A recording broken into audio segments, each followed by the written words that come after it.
Affiliated to this paper, I need freedom for my family line. Draw my life design up like fine art. I'm jumping off just an unfamiliar coordinates. Topped off the porch like I could touch the sky. Red is not one trillion. The ism talk the water out your faucet. Look at me flossing, I'm so wavy I could change the tide. My intuition sense the hatred in your ways. You imitated, forging lines, claim meaning means that's just to justify. Yeah, right. West side boy, maritime. Creole baby, my bloodline. My lungs clouded, my thoughts crowded. Say all I see is these dollar signs. Finna make a play and that sound delay. On mamas, I testify. Run for it, run for it, run. I'm out here paper chasing, looking for the funds. Run for it, run for it, run. I'm out here paper chasing, looking for the funds. Run for it, run for it, run. I'm out here paper chasing, looking for the funds. Run for it, run for it, run. I'm out here paper chasing, looking for the funds. Game recognized game. I'm from the Bay, okay, I'm versatile and my slang's different. I'm lane switching with the same people that I came up in this thing with. My head swivel, I'm homebound. Got a target back on my backside. The cat peeling with the cast iron. Better run for it, run before I catch you. Niggas out ball it, block it. Trying to stop my blessing. Gamble with your luck, don't bet it, don't bet it. They can't stop my blessing. You do best not to test it. Yeah, you right. Real all in my blood supply. To get ball up top, finna make a play. I cast a lob like I'm Jalen, baby. No co-signer, no co-pilot. They pen pals, my flow designer. My brain signal out of range with it. My palm mission is a dollar sign. If I say it twice, then I meant it right. My brain signal out of range with it. My palm mission is a dollar sign. You know co-signer, no co-pilot. They pip-tiles, my flow designer. My brain signal out of range with it. My palm mission is a dollar sign. Run for it, run for it, run. I'm out here paper chasing, looking for the funds. Run for it, run for it, run. I'm out here paper chasing, looking for the funds. Run for it, run for it, run. I'm out here paper chasing, looking for the funds. Run for it, run for it, run. I'm out here paper chasing, looking for the funds.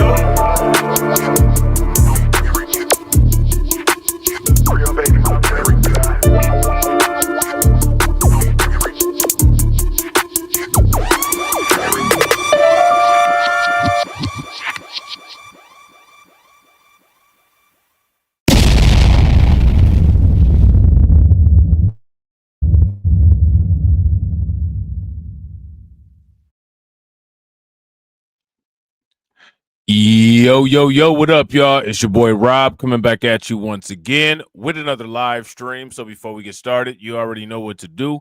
If you're not subscribed to the channel, make sure you hit the bell icon twice. Smash the like button, share this video out to all of your followers, and let's get it cracking. All right, so shout out to everybody who's in the building early. It's good to see each and every one of you. If you can hear me okay, please give me a thumbs up or a radiation emoji in the chat. If you cannot hear me or things look and sound bad, please give me a thumbs down or an angry face. While you guys are doing that, I'm going to shout out everybody who is in the building early. All right. Shout out to Brooklyn Queen. Good to see you as always, Brooklyn Queen. And shout out to the other people who are in the comment section who have not said anything yet. How rude. How rude. Wouldn't you agree, Brooklyn Queen? How rude. Sheesh. If you're going to be part of the new oligarchy, if you're going to be part of the new elite, you have to at the very least learn some elegance, because we're not going to surround ourselves with savages, right? If you guys would agree, give me a thumbs up.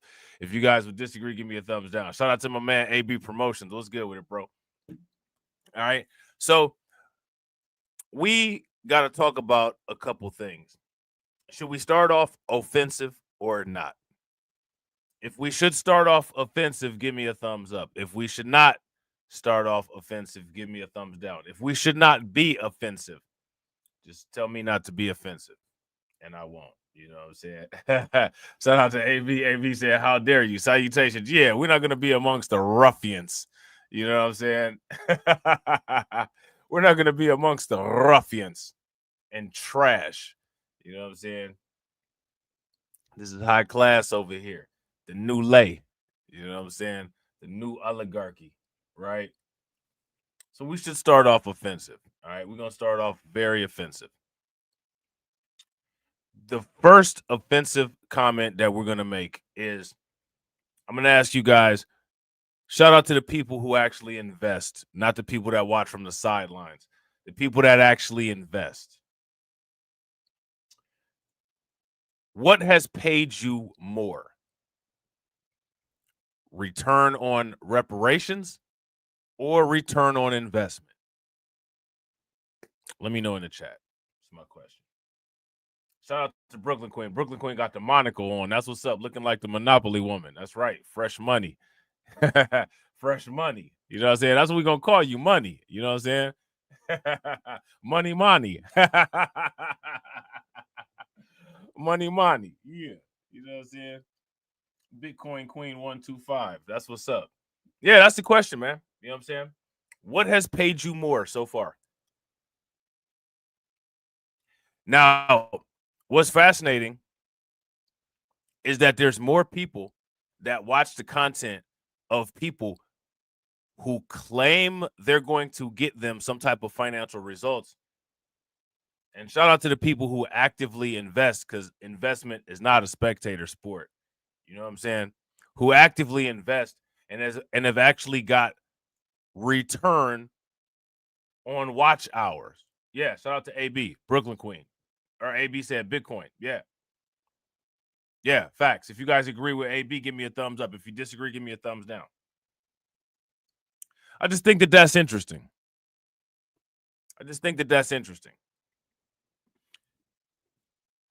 What do you guys think about this metric? The more your return on investment increases, the more the amount of people who watch the channel decreases. What does that say about people's intelligence? What do you guys think? Well, speaking of increasing and decreasing, let's take a look at how much it costs to buy a house. There it is. Right there. All right.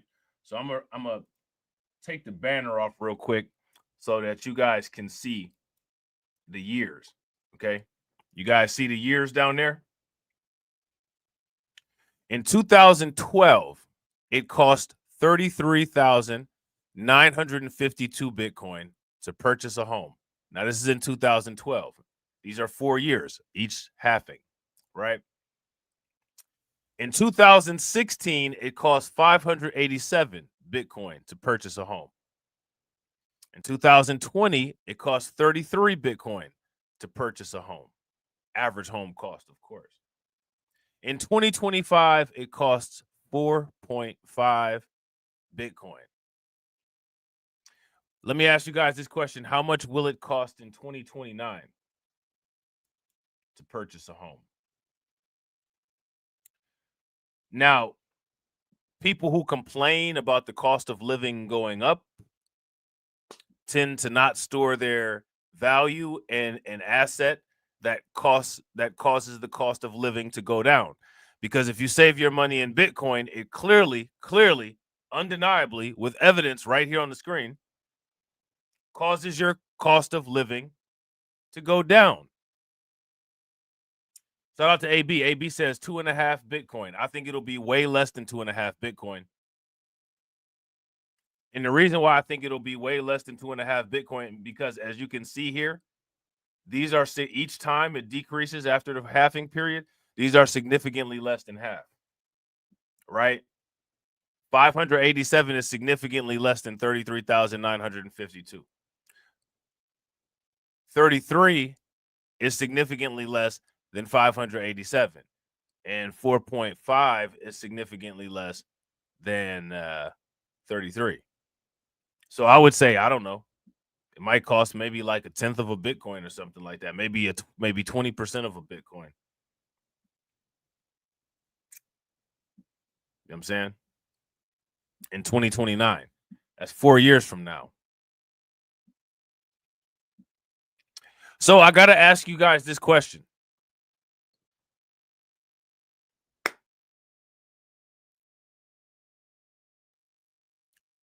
Why would you not save your money in Bitcoin?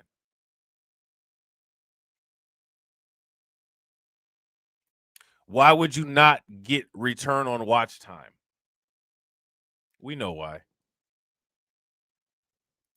We know why. Right?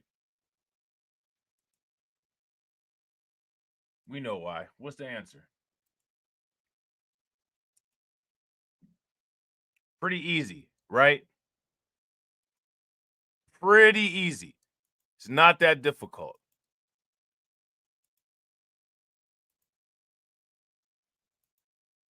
But I guess to a lot of people it is.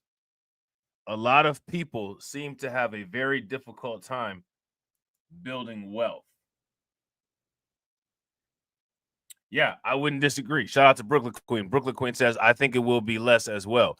Satoshi homes and condos incoming. Right. And if you've got 1/10 of a Bitcoin, you've got what? 10 million Satoshis? You got 10 million Satoshis if you got 1/10 of a Bitcoin, so you'd be pretty well off. 4 years. So you got to wait. Keep stacking. 4 years. Right? That's just too difficult for some people. It's so difficult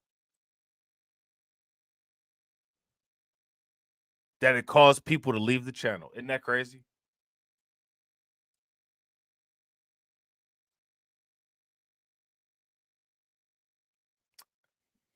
What does that tell you? What does that tell you?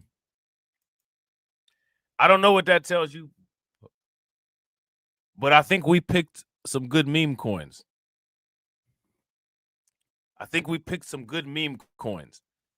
Bonk has been chosen to be one of the corporate treasury coins. How many people heard about this? If you guys heard about this, give me a thumbs up. If you have not heard about this, give me a thumbs down. Looks like corporations are trying to practice the meme crow strategy too. Safety Shot establishes Bonk corporate treasury with $25 million token allocation. Safety Shot cited Bonk's Solana blockchain foundation as a key factor in the treasury decision. Now, you know, I mean, Solana was available if they like Solana like that. Right? It's kind of interesting. Bonk.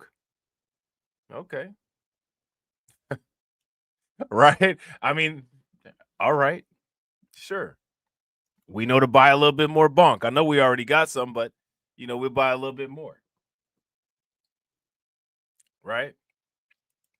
Safety Shot announced on August 11th that the creation of a corporate bonk treasury. All right, you see this? Receiving $25 million in tokens through a strategic alliance with bonk founding contributors. Okay. The NASDAQ listed company issued 35 million in convertible preferred shares as consideration for the allocation. The arrangement positions Safety Shot among a growing cohort of public companies adopting altcoin treasury strategies beyond traditional Bitcoin holdings. And imagine this, they're calling it traditional Bitcoin holdings. This has been going on long enough to where we can call it a tradition.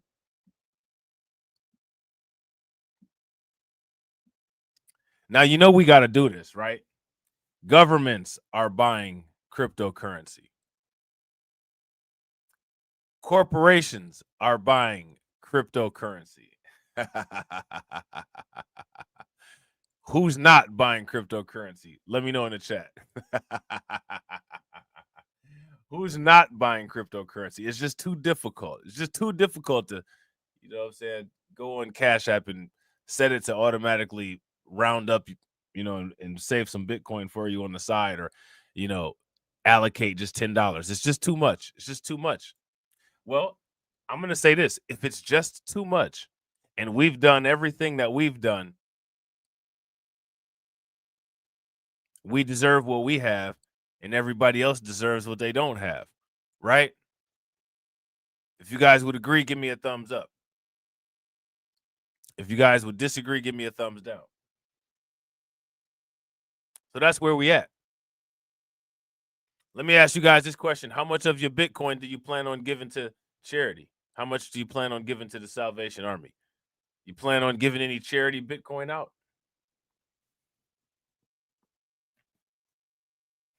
I'll be the first one to say, no, I'm not. Recent corporate altcoin moves include BitOrigin arranging a $500 million purchase for Dogecoin, and SharpLink disclosing nearly 600,000 in Ethereum. Now, I haven't heard of this company called BitOrigin. If you guys have heard of this company called BitOrigin, give me a thumbs up. If you have not heard of this company called BitOrigin, give me a thumbs down. I haven't heard of this company. Yeah, I'm not. Shout out to AB, shout out to Brooklyn Queen. I'm not giving away any Bitcoin to charity. And I'm not charitably helping people understand anything either. Did that long enough. This strategic partnership represents the first stage of a much broader corporate evolution for our company. By aligning with one of the most exciting ecosystems in digital assets, we are taking a bold first step. Now, I want to ask you guys this question. Shout out to AB. Hell to the nah fact. Shout out to Cameron. What's good with it, bro?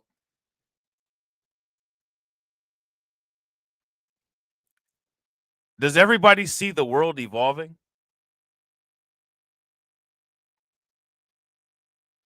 Let me ask you guys this question. When you know how active you are and involved in trying to study these things and pick out the right tokens, and you see the hard work that you've done, the returns, not spending extra money, putting the extra money into cryptocurrency, and then when you see people act like they can't process this or they can't understand, how does it make you guys feel?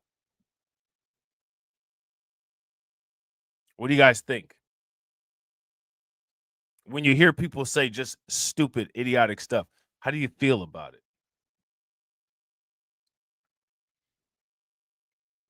You guys remember that song that Tupac made for the Above the Rim soundtrack called Pain? I feel your pain. Share it with me. The partnership includes plans for expanded collaboration across the Solana ecosystem as Safety Shot develops its digital asset infrastructure. I wonder if they'll be purchasing any ZBEC network. Technical infrastructure drives selection. Safety Shot cited Bonk's Solana Blockchain Foundation as a key factor in the treasury decision. Now, I'm going to tell you guys something. If you the cryptocurrency world is fascinating, right? It's just kind of bizarre, right? I'm still trying to figure out why companies haven't decided to start using Atom, Cosmos, you know, or even Kronos as a corporate treasury. Like, to me, those assets are almost like engineered for that type of thing. And you really don't hear like Bonk is just kind of, is just, you know, you can definitely get a lot of nice returns on meme coins, but it's not what I would think of as a first choice. I mean, they even passed up Solana to get Bonk. You know what I mean?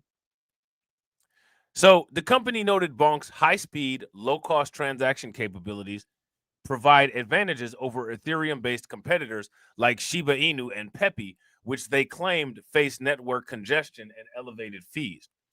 Bonk held a market capitalization exceeding $2 billion as of press time, making it the 5th largest meme coin. All right. So you guys remember when Bonk was a very little known coin? And I was like, hey, pick up some Bonk. You guys remember that? You listen to some crypto content creators, they tell you all meme coins are bad. You listen to some content creators in general, they tell you cryptocurrency is a scam. You stay with Beastmark Financial, will definitely keep your soul safe. Right? The allocation follows Safety Shot's debt settlement and balance sheet optimization, which left the company with over $15 million in cash reserves. The Bonk tokens will serve as core treasury assets within Safety Shot's broader digital asset strategy. Now, I've got to ask this question, all right? And, you know, we've got enough people to be answering questions in the comment section, but everybody's just sitting still. Shout out to Cameron and shout out to AB and shout out to Brooklyn Queen, the brave souls, right? But everybody's just sitting around letting flies land on them. Don't do that, right? If you see businesses and if you see countries creating a corporate digital asset strategy in order to try and preserve what little wealth you have, what might be something that might be, you know, that might not be a bad idea to look into. Shout out to Cameron. Hey, you know we gotta do it, bro. We gotta do it. You know what I'm saying? Corporate cryptocurrency treasury adoption has accelerated throughout 2025, with companies diversifying beyond Bitcoin into specialized blockchain ecosystems. XRP corporate treasury commitments are also increased through companies like Trident Digital, Webis International, and Vivo Power International, demonstrating institutional appetites for Bitcoin alternatives. I want you guys to understand this. For a long time, the cryptocurrency market was 100% retail. Do you guys remember that? If you guys remember that, give me a thumbs up.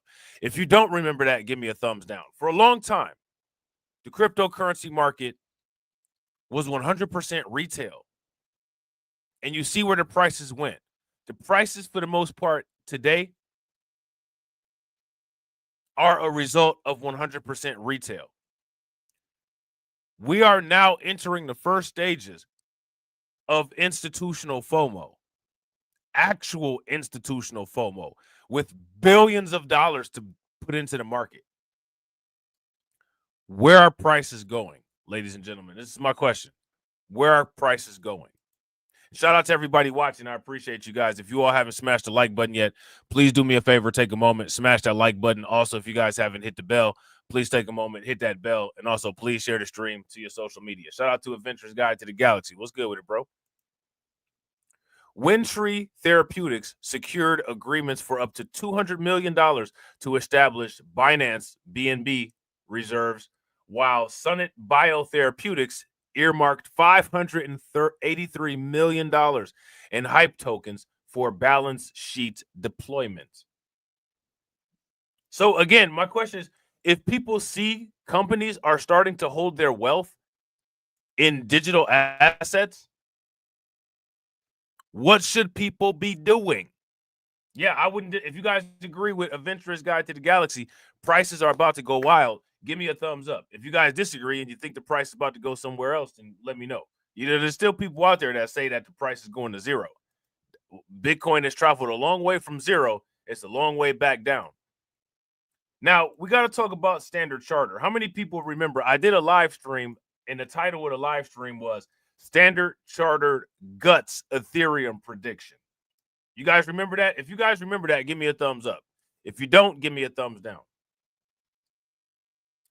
This article was published March 17th of 2025, and we'll be looking at a couple of these.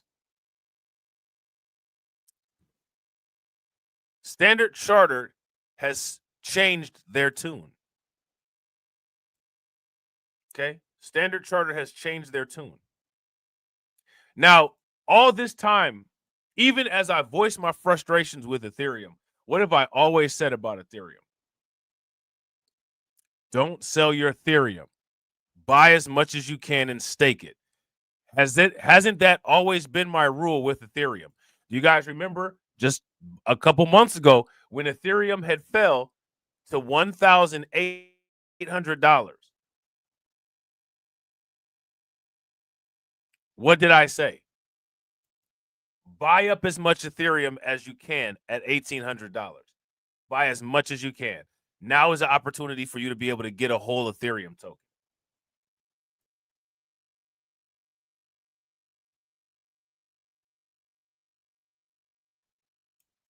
Isn't that what I said? If you guys would agree that that's what I said, give me a thumbs up. If you guys disagree and you don't think that's not what I said something different, then give me a thumbs down. The stream is still up. You know, people can look at it if they want. We're going to look at what Standard Chartered said. Now, what I'm trying to figure out is why does Standard Chartered have more clientele than Beastmark Financial? And Beastmark Financial said, hey, don't sell your Ethereum. Hey, don't sell your soul. Hey, don't sell your Bitcoin. And when I say don't sell your soul, that's SOL. Talking about Solana, right?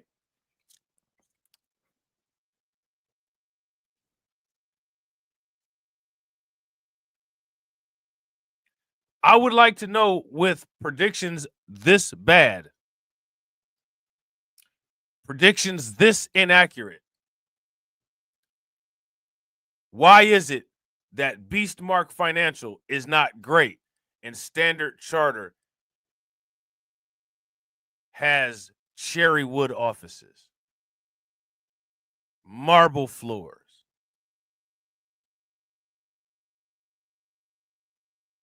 and locations all throughout the world? I want to know. I want you guys to explain to me why that is.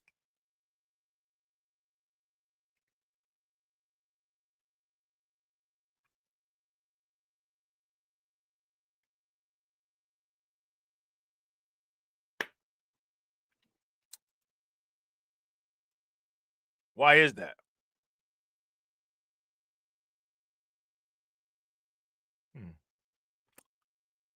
Standard Chartered.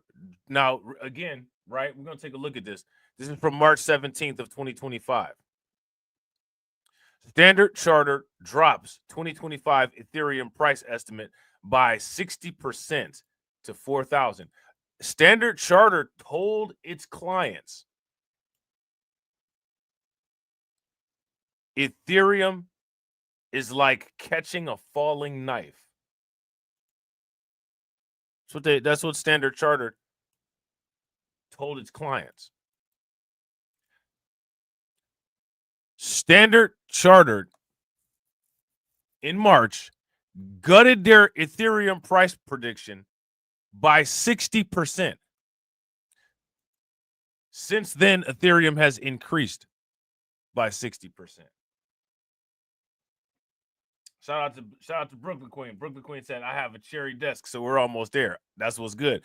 You know, we definitely got to have gargoyles on the building. How many people vote for gargoyles on the building for Beastmark Financial? If you vote for gargoyles on the building for Beastmark Financial, give me a thumbs up. If you guys don't want gargoyles, give me a thumbs down. We getting gargoyles with horns on them on the corners of the buildings. You know what I'm saying?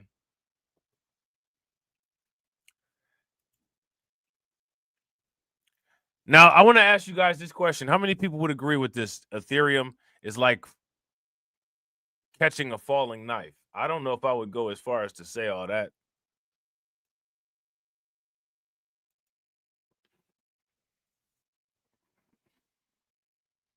I would say Ethereum can be frustrating at times, but I wouldn't go as far as to say all that. It's like catching a falling knife, really? Yeah, it's kind of extreme. It's kind of extreme. Ethereum price is down more than 52% from its December 2024 high of 4,107. And data from TradingView shows Ethereum down 42% since the start of 2025. Okay. Despite being one of the largest cryptocurrencies by market capitalization, see this, and holding the dominant spot as the leader in Web3 and DeFi, many analysts believe that Ethereum's price prospects remain grim in the short term. How long is the short term? How long is the short term? Because somebody could then turn around and say, well, it's been 5 months since then. Well, what's the short term? What are we talking about as far as short term?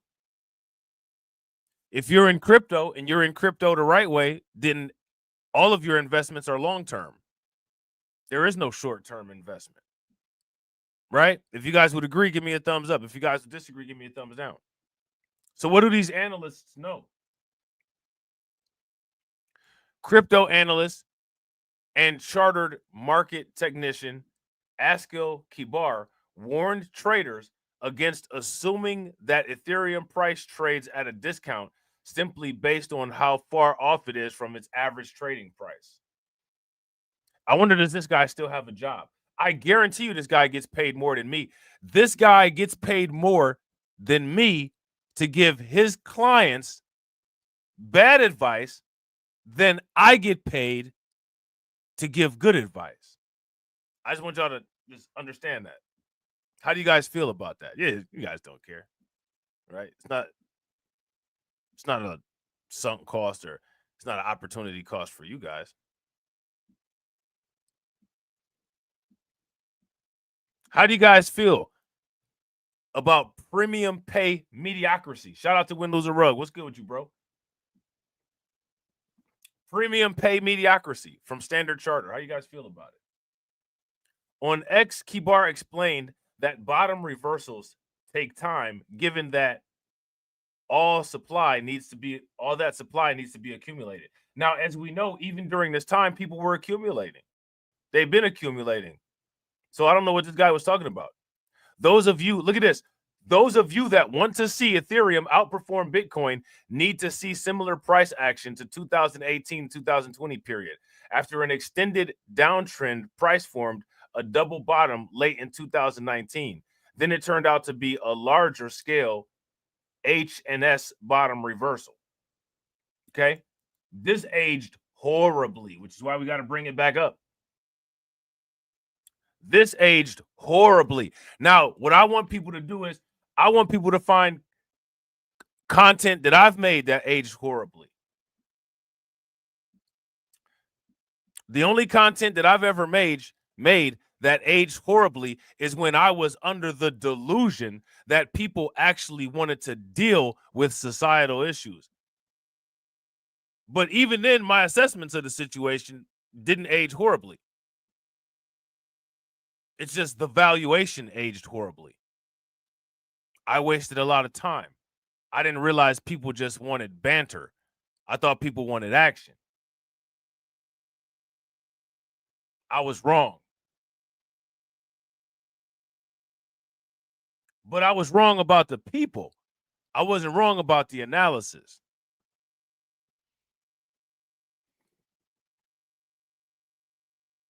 You know what I'm saying?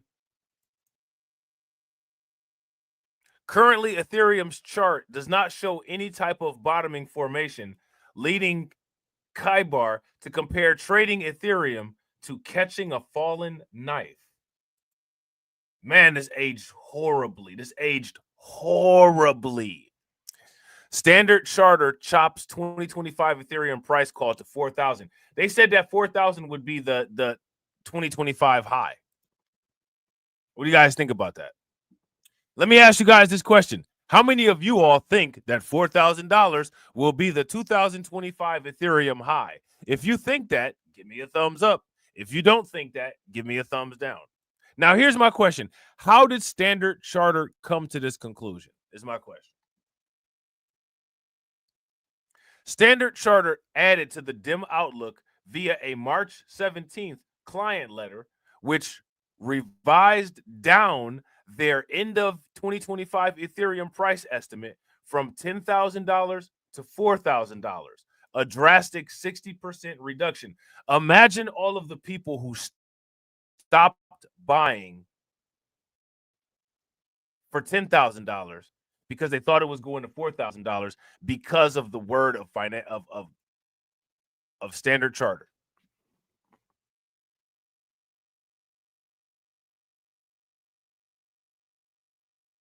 Now, imagine if all of the people had bought some Ethereum when I said, keep buying Ethereum.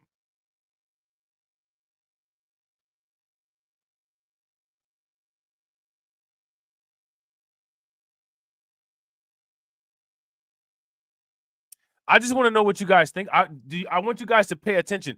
Do you all see the purposeful, idiotic decisions that people make? I want to make sure that you guys see it.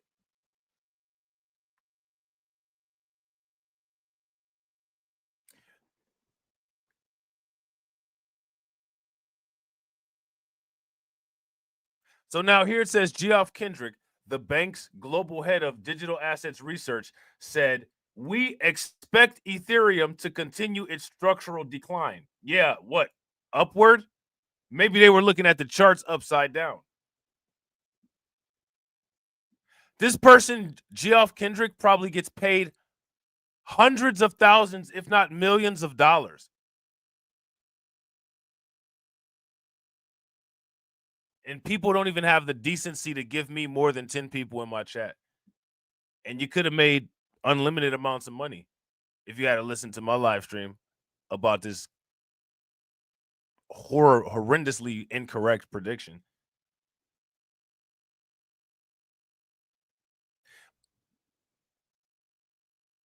Now, what's the excuse?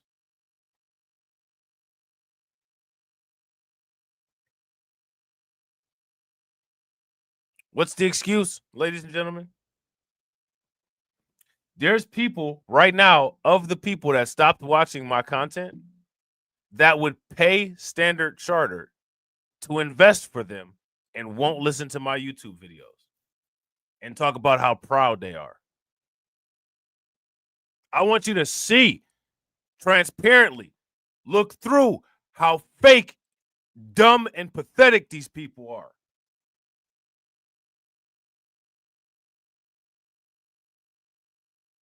I want you all to see it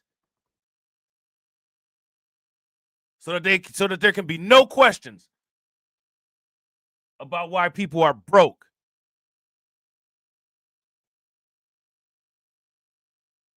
Sit there broke because you deserve it.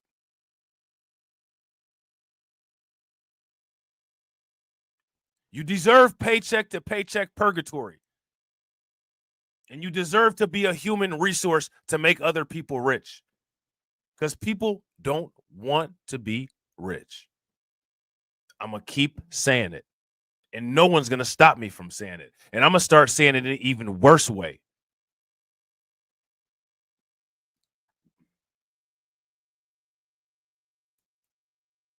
Now, I want to ask you guys this question. How is it that everybody got the information that Standard Chartered said, but nobody heard what Beastmark Financial said? No, how's the word going to get out when only, you only got 6 or 7 people listening to the word? How's that going to happen? Your people won't make it great. I will continue to say that. And the reason why no one will refute it is because they know that it's correct. It's pathetic. It is pathetic.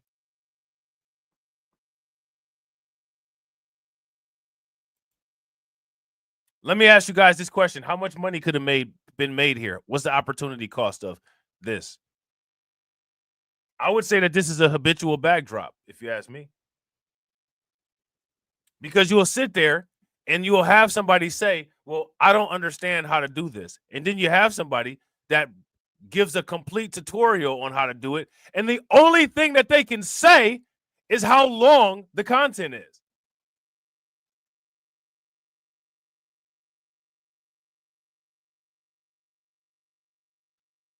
What do you think should happen to people like this? I want everybody to know. I want everybody to tell me what you all think should happen to people who drop bags like this.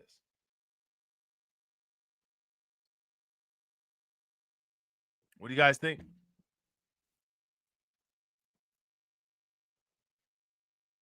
But this is pathetic, man. We need somebody to tell us about finance. Okay, somebody told you about finance. You know what I'm saying? And what did people do with it? Shout out to Win, Lose, or Rug, right? When I did that stream, the quick stream about XRP, grab some XRP, double the profit, right? We don't get no multitude of people doing that. And so we don't have a multitude of rich people. Shout out to Adventurer's Guide to the Galaxy. Adventurer's Guide to the Galaxy said they say the content is too long, but I bet that a person has unending knowledge of a sports team or other nonsense. Yeah. And they listen to the radio all day. And what's interesting about it is that when it comes to other sectors of quote unquote humanity, long form podcasts are the most popular form of content. Podcast. Shout out to, I think it was AB Promotions that dropped the article in the Discord talking about how podcasts have eclipsed the radio. So, the length, it's not an excuse. At least according to the ladies, I thought length was a good thing. I guess, what I'm saying, 2025, everything is different. Shout out to Brooklyn Queen. Brooklyn Queen said they deserve to stay poor. Facts. That's what I was looking for. They deserve to stay poor. They deserve to stay poor. There comes a time when attempting to help, quote unquote, and they call this quote unquote less fortunate, it has opportunity costs associated with it.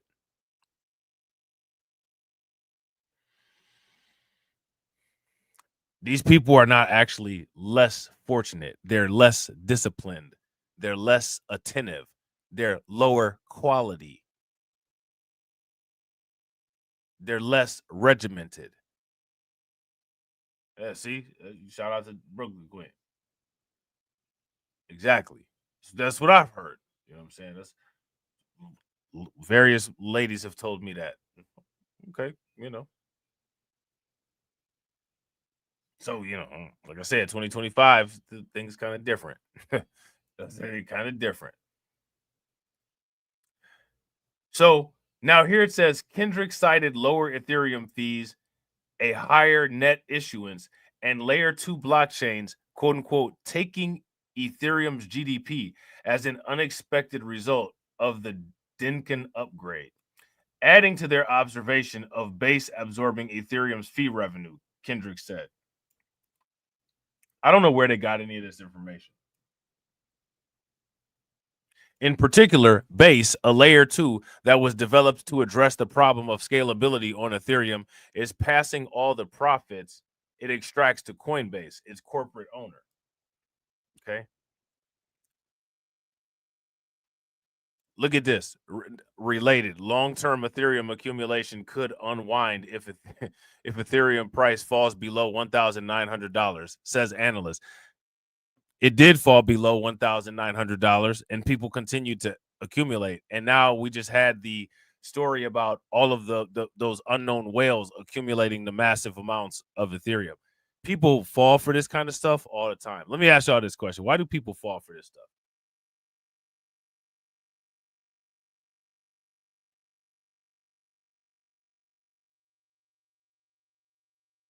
You guys never notice how there's a pattern? We're going to go in on this particular token for months and months and months and say how horrible it's doing, say how bad it's doing.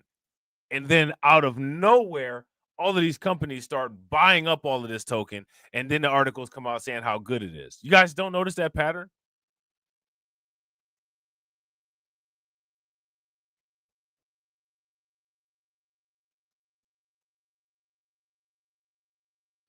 Shout out to Al. What's good with it, bro?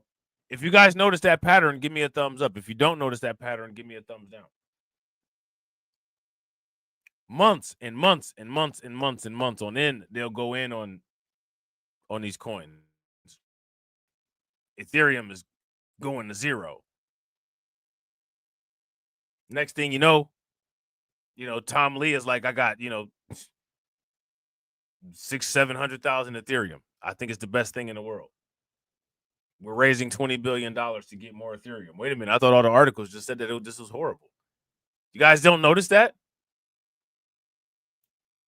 Van Eck, head of digital assets research, Matthew Siegel, and Patrick Brush, the firm's senior analyst on digital assets, concur with the dim Ethereum price view held by many analysts. And again, why?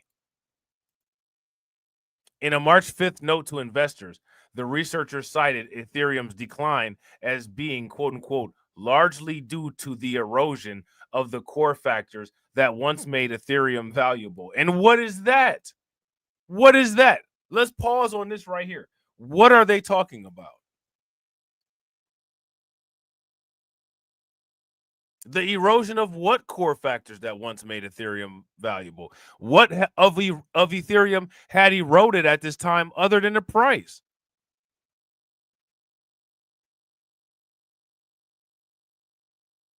What's interesting about this is at this time, Ethereum was maybe 40% of its all-time high or something like that. Literally everything was like 40% of its all-time high. Like Bitcoin was the only thing trading at the all-time high. Everything was doing bad. Like Solana was around, I want to say like Solana was like around like $130 like around this time. You know what I'm saying? So that's like about 50% of Solana's all-time high. Solana's all-time high is like 290. Like everything in some stuff is still way below 50% of the all-time high. So like, despite the fact that the price had went down significantly because Ethereum is so big, as far as where it was trading at, it was trading at a similar place to all the other cryptos.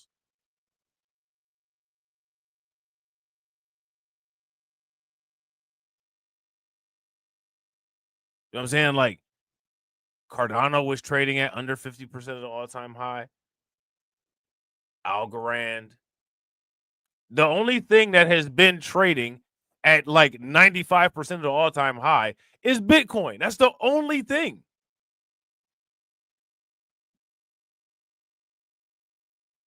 Ethereum was proportionately trading at about the same place where the other cryptocurrencies were trading at. Polygon's nowhere near its all-time high. Crow, I'm saying, it's nowhere near its all-time high. Atom, nowhere near its all-time high. Everything was in the dumps.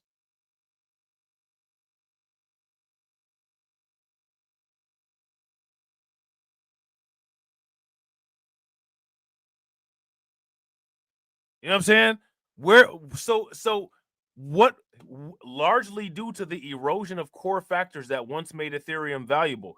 What are they? What are the core factors? Where's the bullet points that should come after this? The analysts again cited layer 2 blockchains, Arbitrum and Base, as catalysts in diminishing Ethereum's fee revenue, along with the popularity of meme coin trading on the Solana blockchain. What's that have to do with anything? This was a bad analysis. And you can tell that it was a bad analysis because they came with vague points. Oh, you know, just the Ethereum's just not the same anymore. Yes, it is. What are you talking about?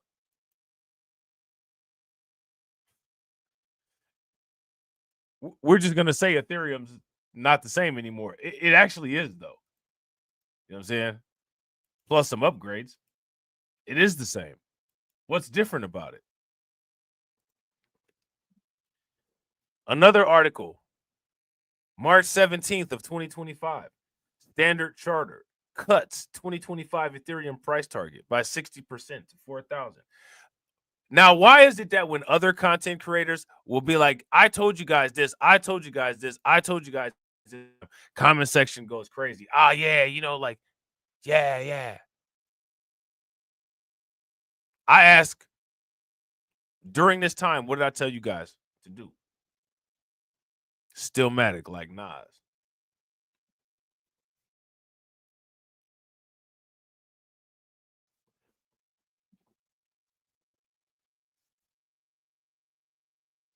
It'd be a different story if all of those content creators, the ones that people go crazy in the comment section for, it'd be crazy if they had a revenue per watch hour ratio.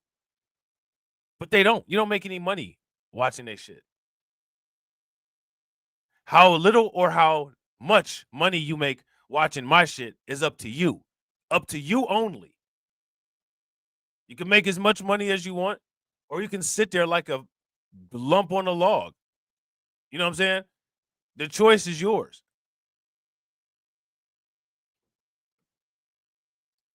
Shout out to Brooklyn Queen. Facts.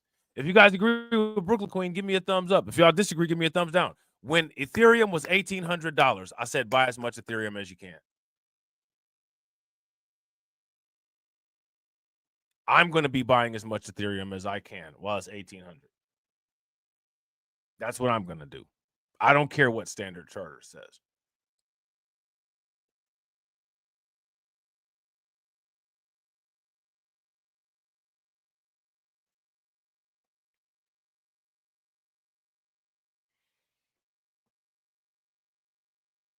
Shout out to Lloyd Sky 9. I remember me and Lloyd Sky 9, we had a debate in the Discord.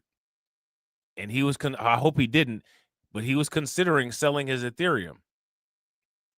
And I was like, man, I'm telling you, just keep buying Ethereum. Keep buying Ethereum. He made a good case, you know, for selling it, for what he wanted to do. Me personally, though, I said, in my opinion, the best course of action would be to just whatever of any other kind of cryptocurrency you want, just try to buy that outside of what your Ethereum holdings are and keep buying Ethereum.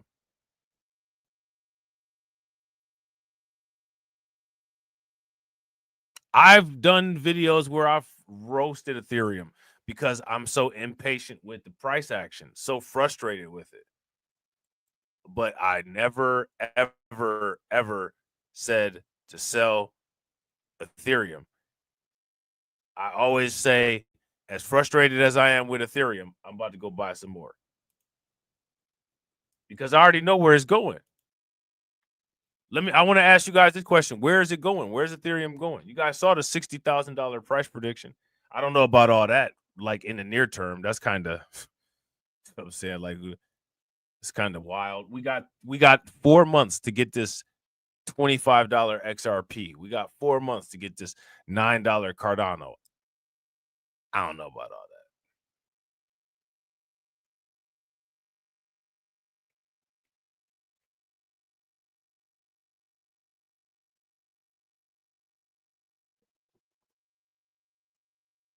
Right.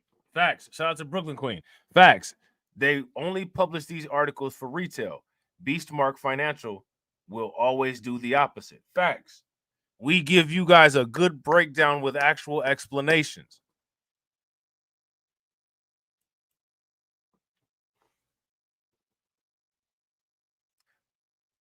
Look at this. Look at the Ethereum price right there. Look at it. 4,007. Look at that. Look at the Ethereum price right above this idiotic title. $4,711 and climbing. Look at Solana doing crazy. Solana's going ham. Yeah, year-end target 4,000? I think not.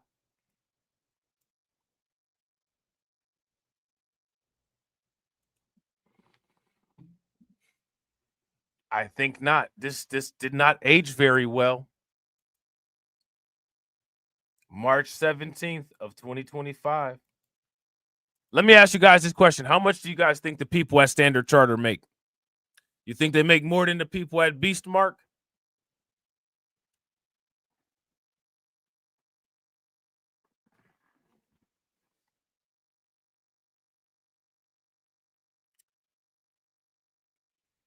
Now, I thought that the Beastmark was supposed to be up here tricking people. Right? That's what, at least that's what it says. But it looks like Standard Charter tricked people. Standard Charter tricked people so that the corporations could buy up all the Ethereum. shout out to AV Promotion. AV Promotion said this article is done. It's a wrap. It's washed. Yeah. They're on the phone right now. Oh, look at that. Those bastards over there at Beastmark Financial. They've got our article up where we just had the worst, most inaccurate prediction about Ethereum.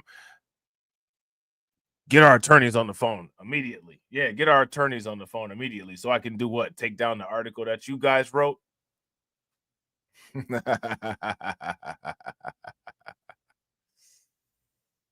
Oh, man. Well, I hate to be a devil's advocate. Not really. But this is bad business. Bad business. It makes them look so bad. Look at Litecoin going crazy. Ethereum has gone up about $11 since I posted this, since we put this page up. Just saying $4,724 now. It just keeps going up. It just keeps going further and further away from $4,000. You know what I'm saying? Now, again, I want you guys to understand this, right? When it comes to Standard Charter, Standard Charter's clients pay them hundreds of thousands of dollars. People will sit there and be like, "We's don'ts has knows by this tool shows us how to do any of these things." And you can sit here and watch this shit for free. You could have made as much money as you put in.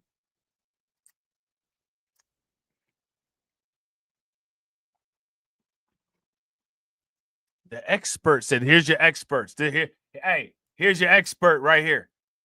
See that? This Ethereum done went up to 4,035 in just that amount of time. Here go your expert."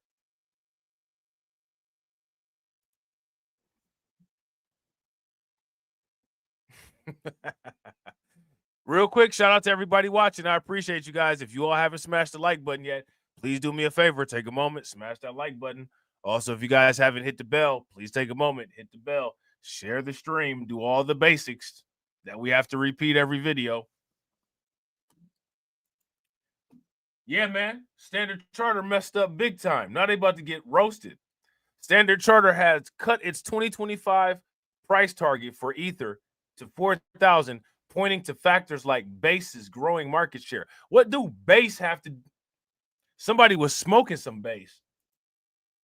We estimate that Base, the dominant layer 2, has removed $50 billion of market cap from Ethereum alone, said Standard Charter's Jeffrey Kenrick. Now, Jeffrey Kenrick should become famous for this Ethereum price prediction.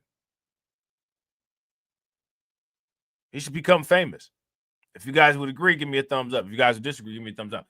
Now, I want you guys to look at Bitcoin. Look at Bitcoin up here, right? You see Bitcoin, $120,577 is how much Bitcoin is. Bitcoin has not gone like below 95% of the all-time high for like months. And that's just astonishing.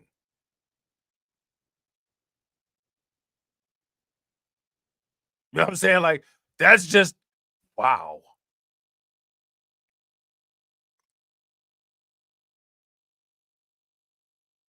I mean, look at how small the percentage gain on Bitcoin is, and because how big Bitcoin is, to look at the price movements, it's not even a whole percent up. And look at the price movements. Like that's just it's just wild to look at. You know what I'm saying?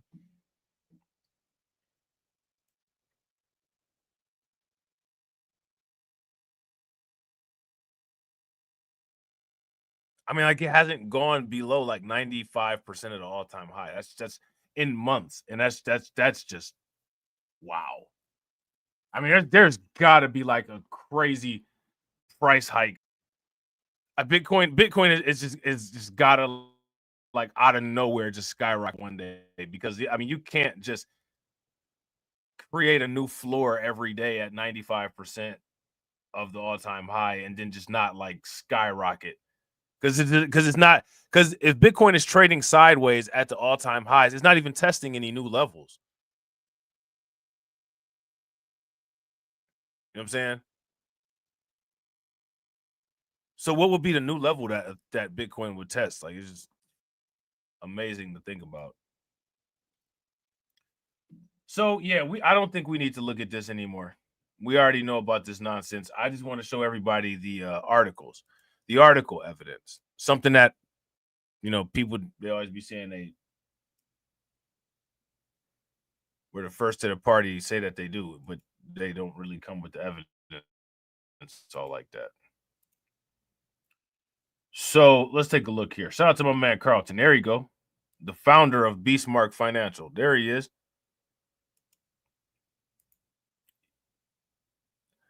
Took an extra long bloodbath this morning, huh?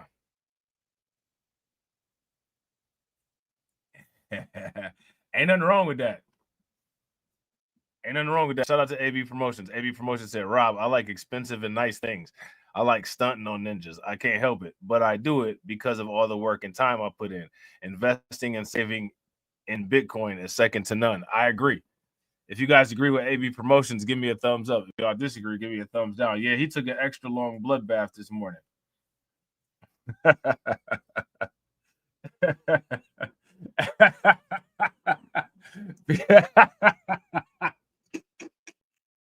Beastmark Financial's in the house. Facts. You know what I'm saying?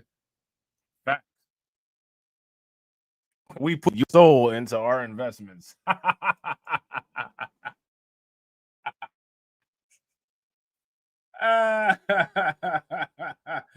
Man, people are so stupid. You know what I'm saying? They're so damn dumb. You can't, like, you can't make it up. You can't make it up. So here's the one that's more proof. Standard Chartered cut the Ethereum price forecast, right? But wait for it though. They flip-flop just like everybody does. They flip-flop just like everybody does. And then they acted like they didn't say this. All of a sudden, Standard Chartered's got the advice for the financial community. You know what I'm saying? They got the advice for the financial community. We's the voices of the financial community. Beast. Facts. Oh man. We put your soul into our investments.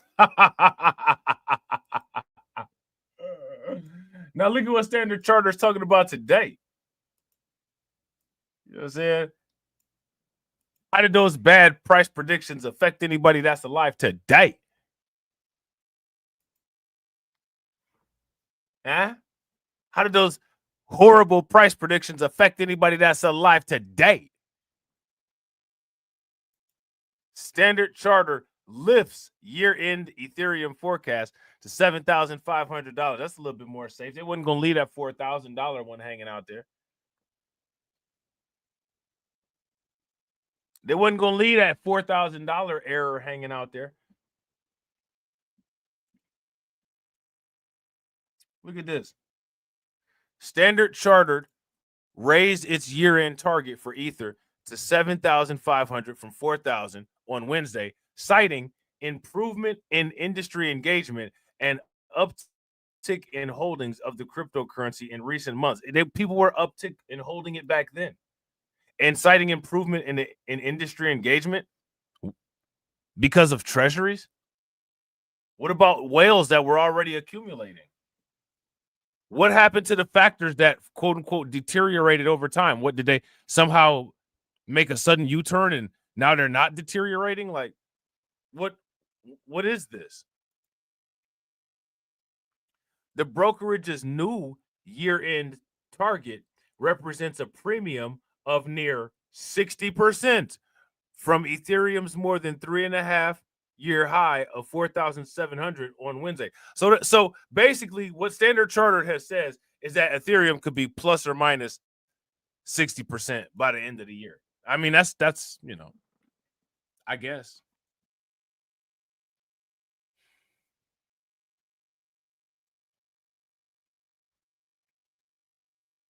Yeah. Shout out to Brooklyn Queen. Brooklyn Queen said World Liberty Financial being one of those whales. Do you guys remember all of the articles that we read associated with Trump? Like Trump bought like $20 million in wrapped Ethereum. Trump buys, like $100 million in Ethereum. A wallet associated with Trump just transferred $100 million in Ethereum. Do you guys remember all those articles? What are they talking about that people weren't buying Ethereum? I guarantee that's not what the on-chain analytics said.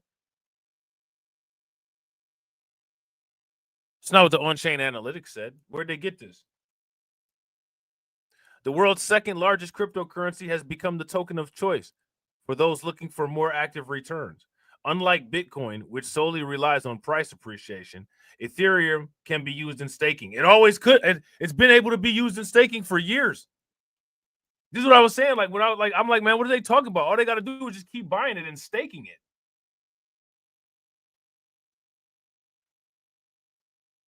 Like, they said that there was like significant deterioration. Like, what was the significant deterioration? Carlton said, I remember those associated wallets. Yeah. Every week an article will come out, a wallet associated with Trump. You know what I'm saying? Like, bought like $30 million of wrapped Ethereum. Like, there's never not been anybody buying Ethereum. Even back then, people were saying how little Ethereum was left on exchanges. So if there's very little Ethereum left on exchanges, then what that means is that either people have to be buying it or people have to be holding it. That's not getting up and walking off of the exchanges.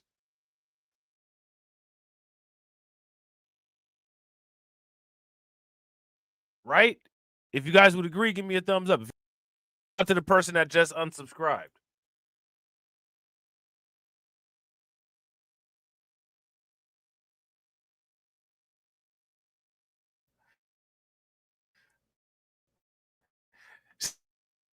I said, shout out to the person that just unsubscribed. Try driving down the freeway, wrong way.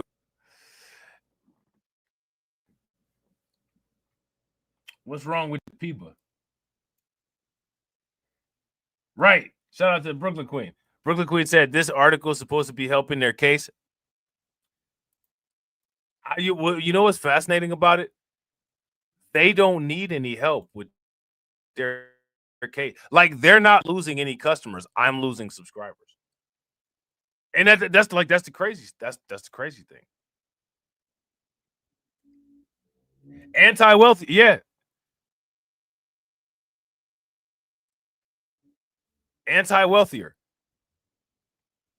But then will want some help. You won't even give back. Yeah, I'm actually giving back what I was given, and that's a big fat zero. Yeah, I am giving back. You see how I'm sitting here watching you suffer? This is called reciprocity.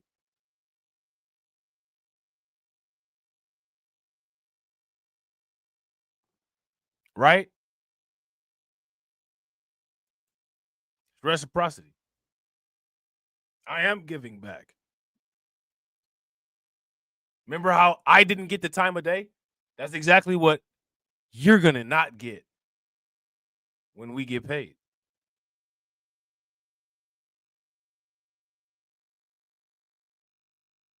Right. Shout out to Brooklyn Queen. Right. Deuces.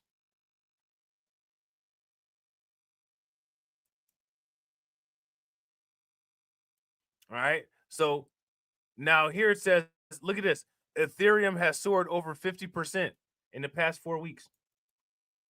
So remember when Ethereum, how many people remember, and I've asked this multiple times, how many people remember when Ethereum was $1,800? We're gonna test out. We're gonna put Carlton on the spot.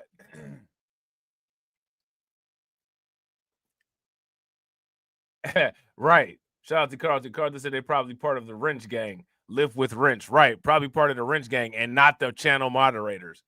You know what I'm saying? What did I say when Ethereum was at $1,800? Buy as much ETH as you can while it's at $1,800. You'd probably be able to get a full Ethereum. And what else did I say? I said, do you guys remember before Bitcoin was at, like, in 2017 when it went to 20,000? It was at like 5,000. Then it had went down to like 1,500, and it stayed at 1,500 for a long time. And then it just shot up out of nowhere to like 20,000. And I was like, Bitcoin is looking a lot like Ethereum. And Tom Lee actually said that too.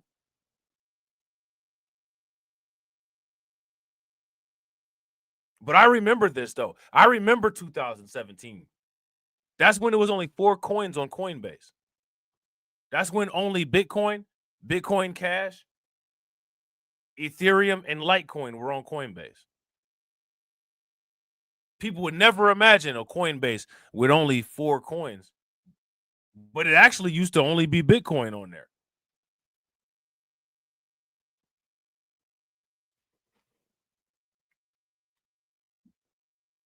None of these people making any of these predictions ever transacted on a Coinbase that only have 4 coins.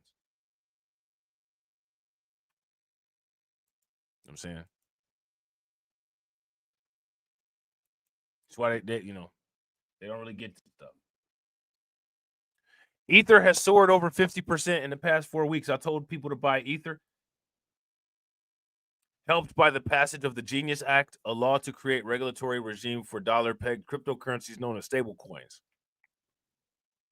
Prices of other crypto assets also rose on hopes that the law would lead to increased acceptance. We project by this, look at this. Now, this should help to guide our investment strategy because this is significant, right? Despite the fact that Geoff said it. We project that the stablecoin sector will grow by around 8x by end 2028, which means that we need to have a $200,000 investment, assuming that 8x is where we're going to go, and able to hit another $1 million in 2028.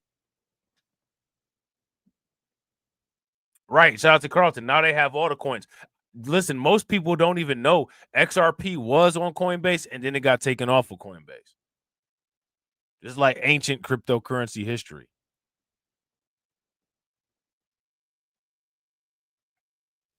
Then it got put back on there.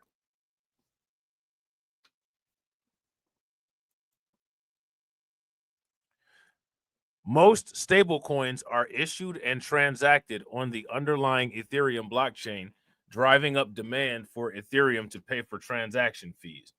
Ethereum's long-term growth depends on using its main blockchain, Layer 1, for high-value transactions, especially those tied to traditional finance, Kendrick said, adding that a big boost in Layer 1's capacity would help make this possible. The brokerage raised its 2028 year-end Ether forecast to $25,000 from $7,500. They thought that Ethereum wouldn't be $7,500 until 2028.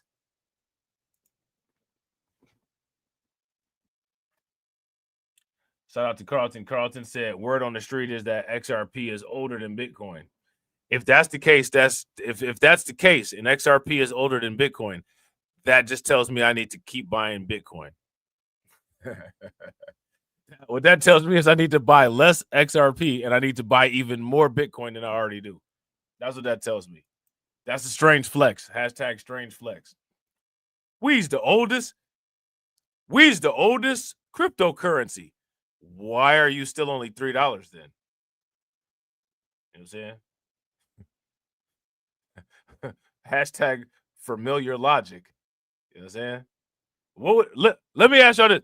What would Neely Fuller Jr. say about XRP? Talking about how it was the original crypto.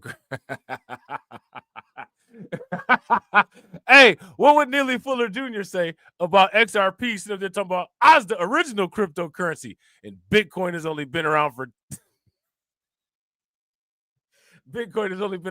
10 years, and it's $100,000, and you're only 3.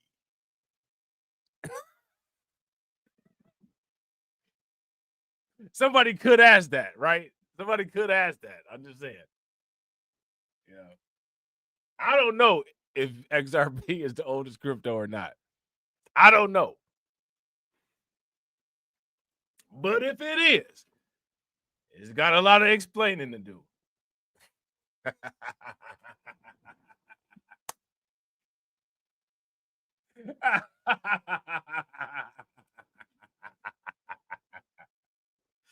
Beastmark.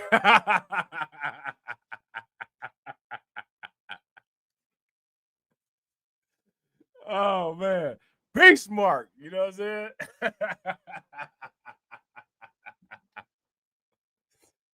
Oh man. Ooh wee. Ooh wee. You know what I'm saying? I guess XRP was the first cryptocurrency. I guess XRP was the first cryptocurrency indigenous to the United States' financial system too. Okay. All right. You know what I'm saying? Yeah. And that's why XRP had to make their own stable coin, because we can't use no tether. You know what I'm saying? We can't use no tether. You know what I'm saying? So XRP had to make some stable coins for us.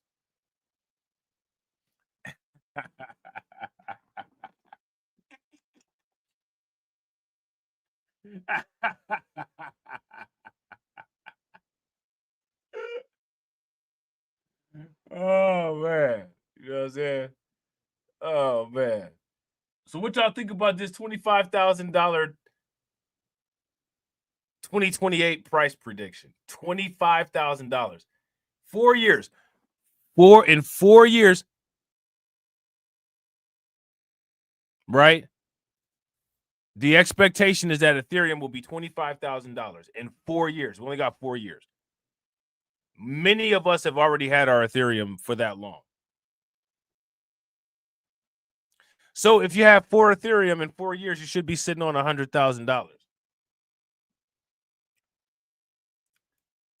Shout out to AB. AB said can't use Tether. We got to check the trend lines. Check the trend lines. You know what I'm saying? That's not a Ripple trend line. You know what I'm saying? It's not a Ripple trend line. Suspect. Shout out to Tim. What's good with it, bro?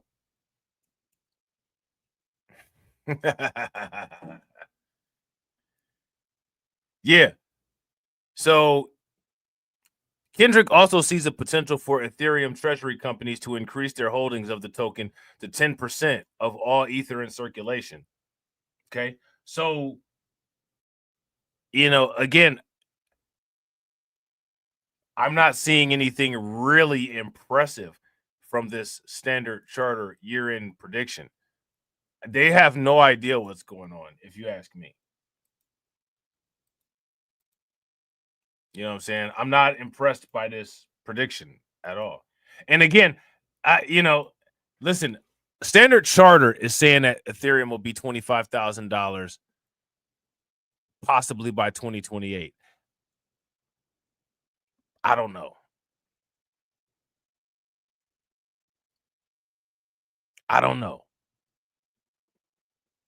How do you guys feel about that? I mean, it's possible. It's it's possible. I don't know.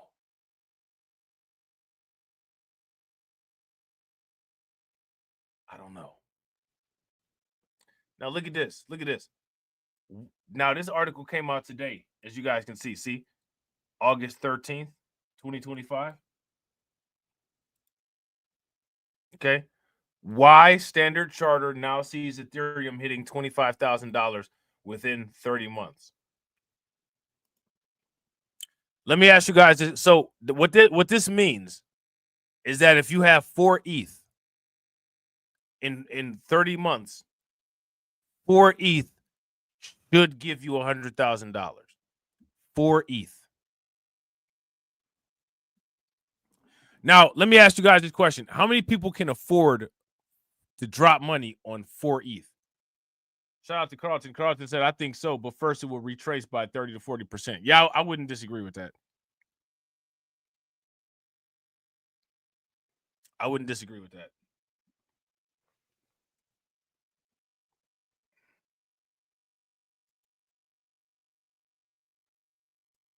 So people should already at the very least have 2 Ethereum, right? Like the average amount of Ethereum in Ethereum wallets is 2 Ethereum. That's the average amount that people have, right? Now, mind you, that's just the average amount of Ethereum holders. That's not everybody in the world. And as we know, everybody in the world doesn't have Ethereum, right? So you have 3 years. You got 3 years to get 4 Ether to guarantee yourself in this part of your wallet $100,000. Now, I want to ask you guys this question. Should we still be here? Should we still be discussing this stuff in 4 years? By that time, because the channel growth moves opposite to the cryptocurrency growth, it'd probably only be like 5 people in the chat by then. I could get rid of StreamYards and get rid of all my editing studio and not buy a new computer and not buy new cameras and put that money into cryptocurrency. You know what I'm saying? What y'all think about that? What y'all think about that? We could just chop it up on the Discord. I ain't trying to be paying all that. I could be putting this money into Bitcoin. You know what I'm saying? Shout out to AB. AB says, I'm currently staking Ethereum on my ledger. Can you imagine how much staking income you'll get if you're able to accomplish 4 Ether?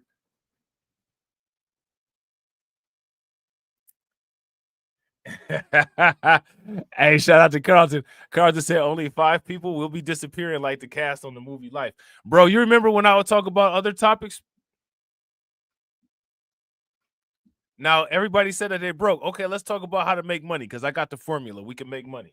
Clearly, the formula works, right? Clearly. So people don't want the formula. Think about this, man. I think that that's the reason why humans are not engineered to live eternally. I don't think most people want to live an eternal life. I don't think most people would want to live eternally. Most people don't want prosperity. Do you think that people are even creative to live an eternal life? I think most people would run out of things to do because they're so limited.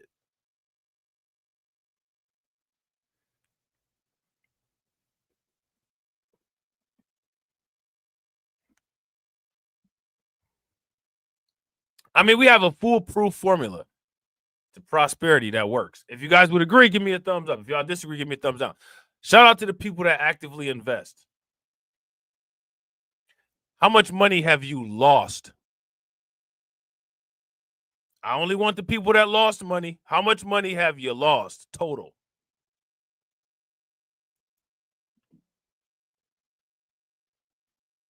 You know what I'm saying? And what you got to understand, this is what we're dealing with. People want to lose. They want to lose. That's what we're dealing with. Because clearly you winning. But people want to lose. Winning is just not something that's conceivable. People aren't used to it. It feels uncomfortable. Ooh, I don't like how that feels. I'm not used to that. I'm not used to winning. I don't like that. That's not familiar. I gotta get back to being a loser. You know? That's a choice, right? Shout out to Kanye. That's a choice, right? So now here says 2025 prediction also jumps to 7.5K as corporate treasuries accumulate and supply institutional engagement reshapes market demand. Now, listen, let me ask you guys something. How many people would say that Ethereum is almost like it was made for a 401k? I mean, Ethereum is just made for 401k.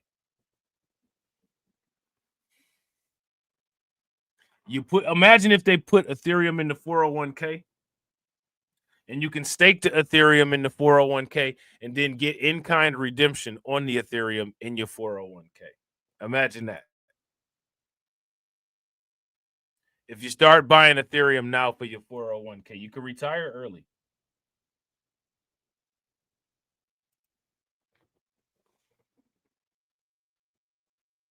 I don't think people actually want to retire early, though. I think people just want to sit around and be miserable until somebody shuts the casket. That's what I've seen. This is what the evidence has shown me. If you guys would agree that that's the case, give me a thumbs up. If y'all would disagree and that's not the case, then give me a thumbs down.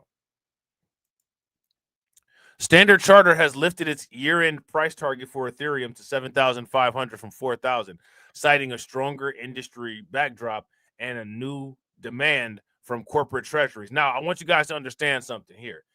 Ethereum was at one point this year $1,800.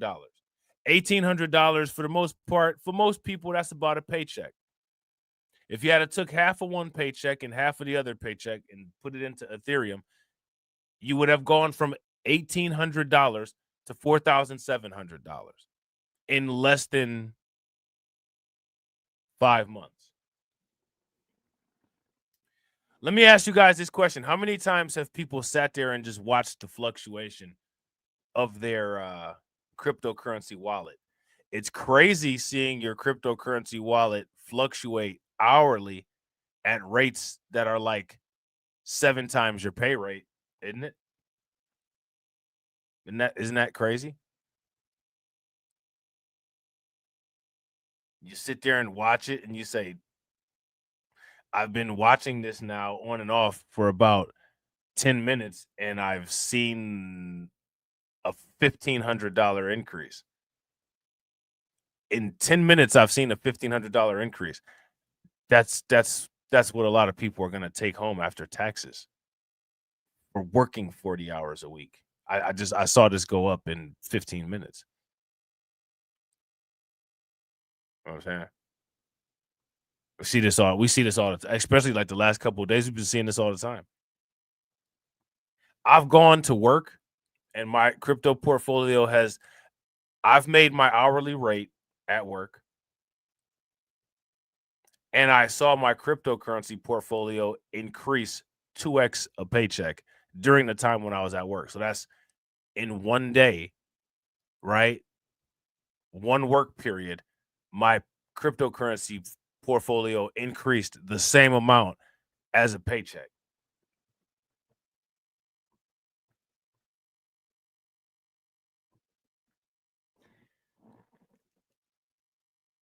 Also,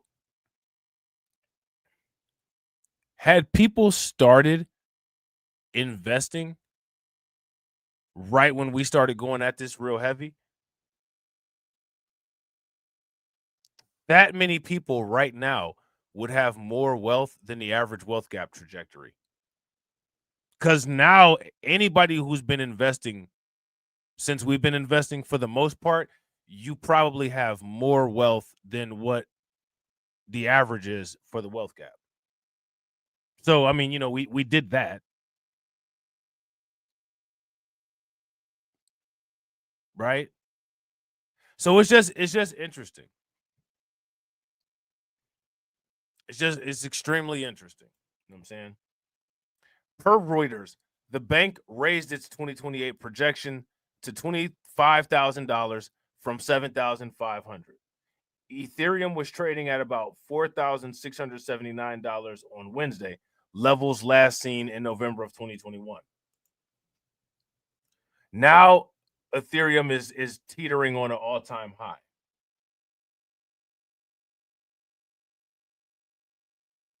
Okay. Now Ethereum is moving towards a new all-time high.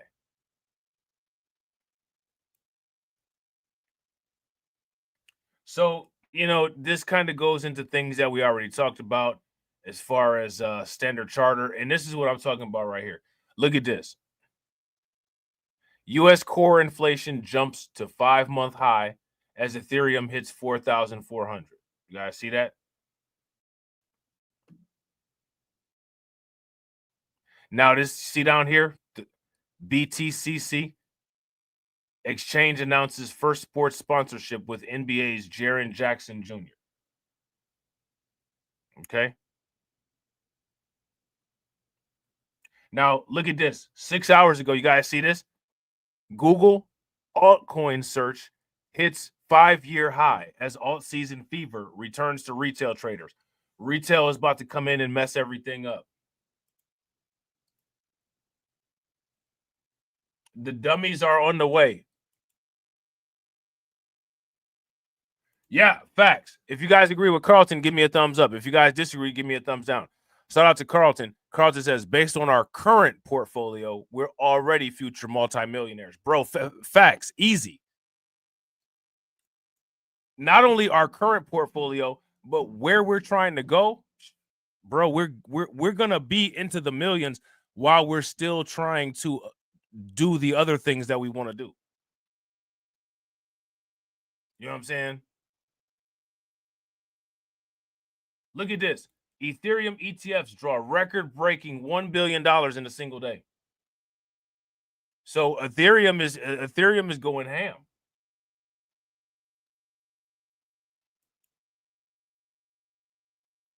Bitmine's Ethereum strategy drives record stock gains with 20 billion expansion in play. I need to start investing in Bitmine. Is Bitmine on it's not on the NASDAQ, is it? It's not on the New York Stock Exchange. So Standard Charter, now they're also saying, well, we support Bitcoin treasury companies. Not Bitcoin, I'm sorry. It's Ethereum treasury companies. Look at this. Look at this. See that? Standard Charter favors Ethereum treasury firms over spot ETFs. I'm not going to be taking any advice. Standard Charter. I'm going to take advice from Beastmark. Oh my God, who would invest with a company called Beastmark?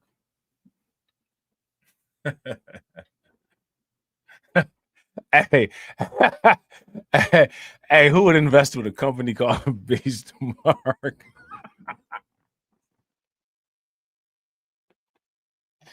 Hey, that's what people will say. Oh my God, did you see the gargoyles on that building? Who would invest with a company called Beastmark?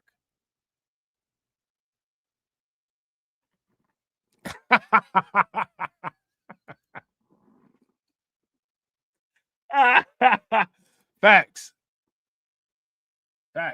Beastmark gonna get you hey, Beastmark gonna get you a hell of an investment.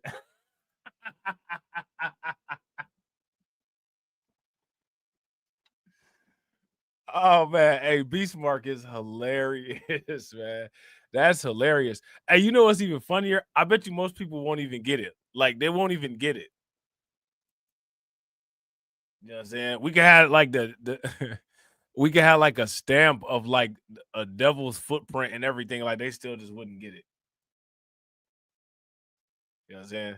Because they're dumb. So, yeah, It says here, Standard Charter has stirred the Ethereum investment landscape by backing Ethereum treasury firms over traditional U.S. spot ETFs.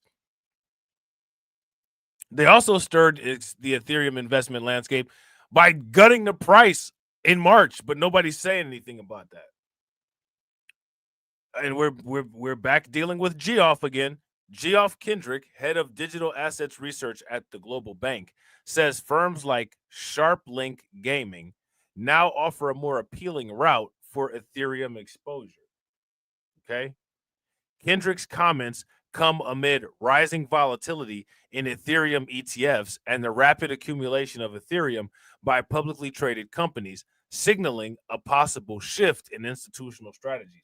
I don't understand. Why are they calling this a shift in institutional strategies?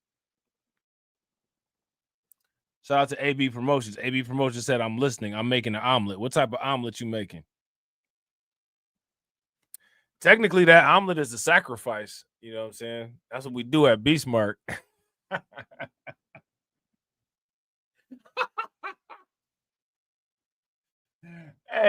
Hey, technically that omelet is a sacrifice, especially if it's the firstborn. You know what I'm saying? That's what we do at Beastmark.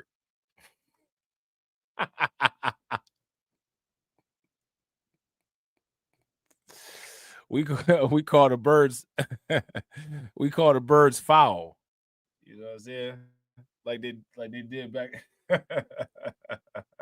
like they did back in the robe and sandal days. You know what I'm saying?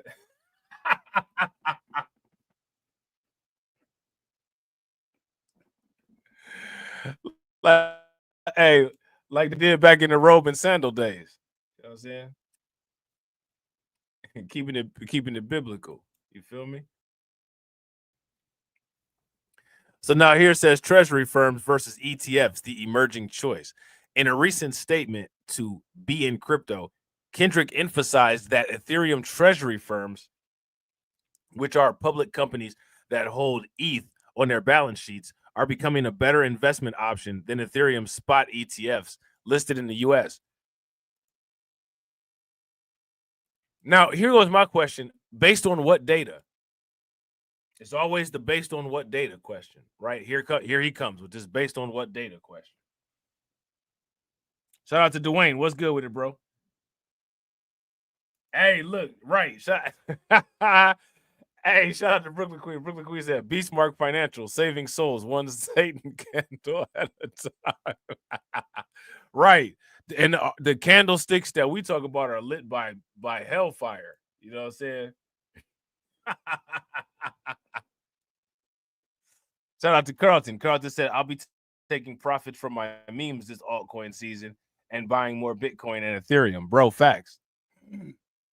Facts. Circulating the capital. You know what I'm saying? I might mess around. It depends on. See, gold is doing like Bitcoin right now. It's like it won't go below like the all-time highs. So it's like you kind of forced to do the Michael Saylor thing. You got to buy it at the top. It's not going nowhere else. Not moving anywhere anytime soon. You know what I'm saying? Shout out to everybody watching. I appreciate you guys. If you all haven't smashed the like button yet, please do me a favor. Take a moment.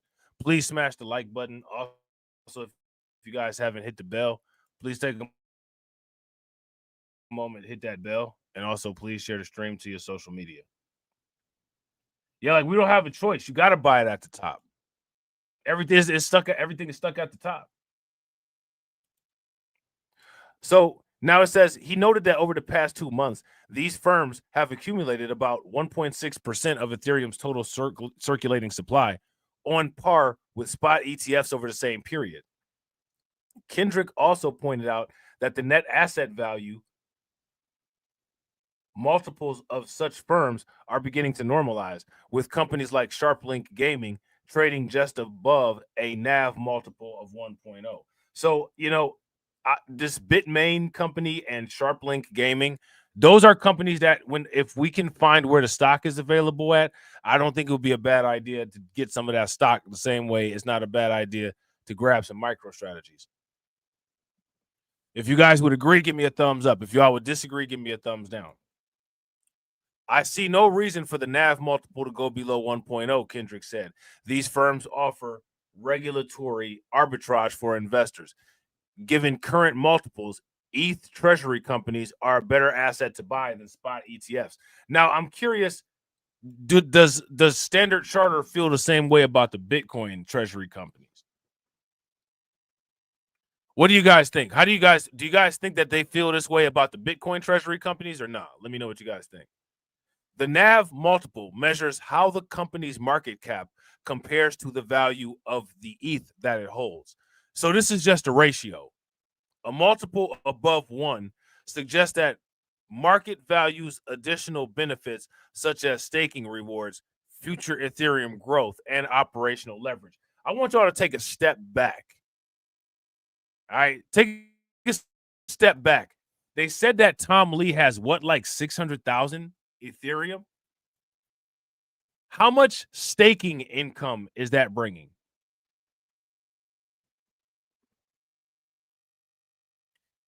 And this is why I had said, yo, it was during that time when Ethereum was $1,800. This is why I was saying it's so important. You know what I'm saying? So important to try to pick up as much ETH as you can while ETH was $1,800 because you could stake it.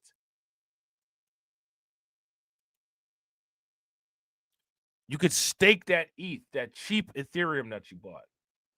And when the price goes up, all that Ethereum that you're staking, it's going to go up with the price.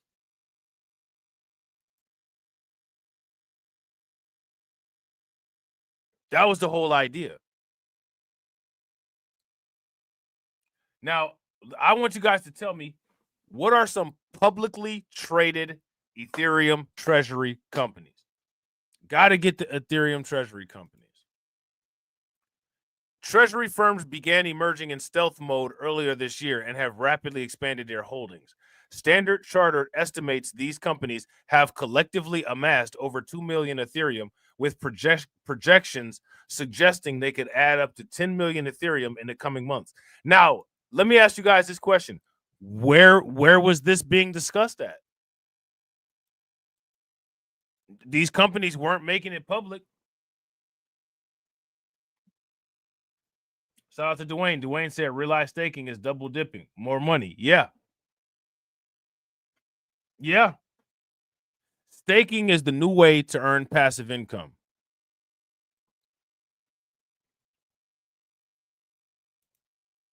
By the time things are all said and done, the idea is that you have the amount of crypto that it costs to buy $1 million home, staking, bringing you income back. Let me ask you guys this question. Do the math. This is what should motivate people. If you have $1 million and your $1 million is bringing you 15% APY, how much money should you have at the end of the year?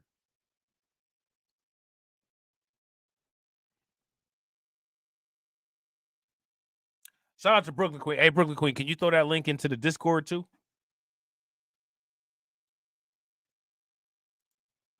So look at this. In July alone, these companies purchased 545,000 Ethereum, worth around 1.6 billion. These are Ethereum that did not go into the ETFs. Now, when was this reported? Because who reported in July about anybody buying any Ethereum? No one was even talking about Ethereum.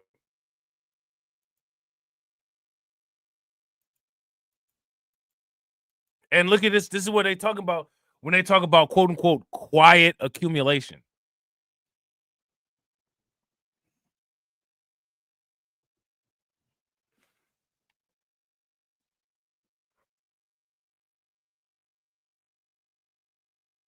Shout out to Dwayne Rose. Dwayne Rose said, I think Michael Saylor and Larry Fink were having meetings in Europe on the low. Yeah, I mean they were. They probably were. A lot of these people have been talking to a lot of different companies, a lot of different countries, I mean. And a lot of different countries are having these accumulation strategies. Other key players in this space include Bitmine, Immersion Technologies, Bit Digital, and Coinbase. In total, 12 companies now hold more than 1 million Ethereum, accounting for approximately 0.83% of the total Ethereum supply. All right. So now they're talking about spot Ethereum ETFs facing mixed signals. I don't know how they facing mixed signals if they just brought in $1 billion.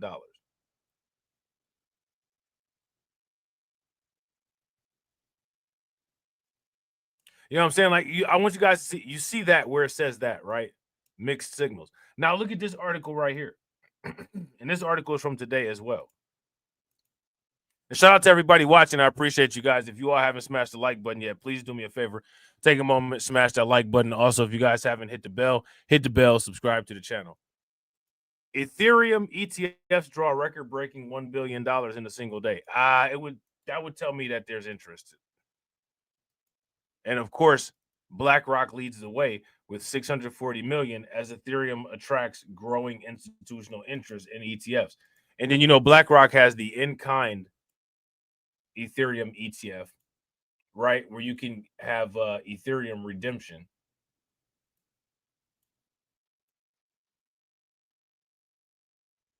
Okay.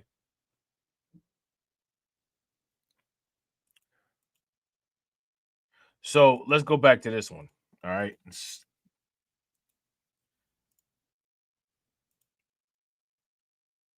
Go back to Standard Charter, because Standard Charter is out here flip-flopping. Spot Ethereum. I don't think we need to deal with none of this. They already made the case. They already made the point. All right. So then it's just Standard Charter just keeps on going about how Ethereum treasuries are a better investment. Let me take a look at this real quick. Again, shout out to everybody. I appreciate you guys. If y'all haven't hit that like button yet, hit the like button.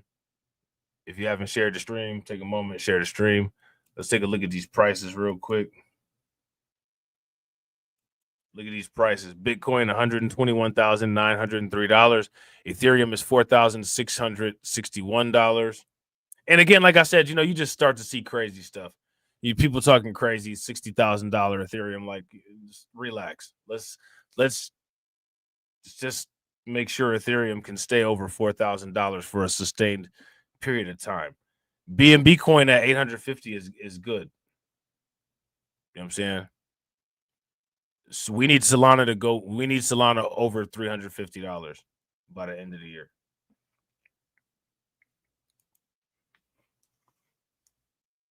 What do you guys think? Shout out to Tim. I appreciate you being here, bro. You try to make people rich and they stop rocking with you. It's the weirdest thing in the world. You know what I'm saying? Like it's a wild phenomenon. YouTube is a strange animal, but it's not quite a Beastmark. So me personally, these are like Ethereum treasuries, Ethereum ETFs. I would say buy Ethereum.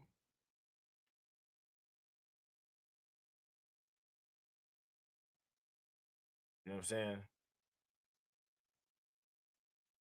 That would be what I would say. All right. So I'm gonna take a look because some of these I'm gonna make yeah, bro, facts. Shout out to Win Lose a Rug. That's not like, come on, you know what I'm saying? Like, that's not like people talking about the $100 and $1,000 XRP. Like, and again, like, this is what I'm saying, bro, about how this stuff is like.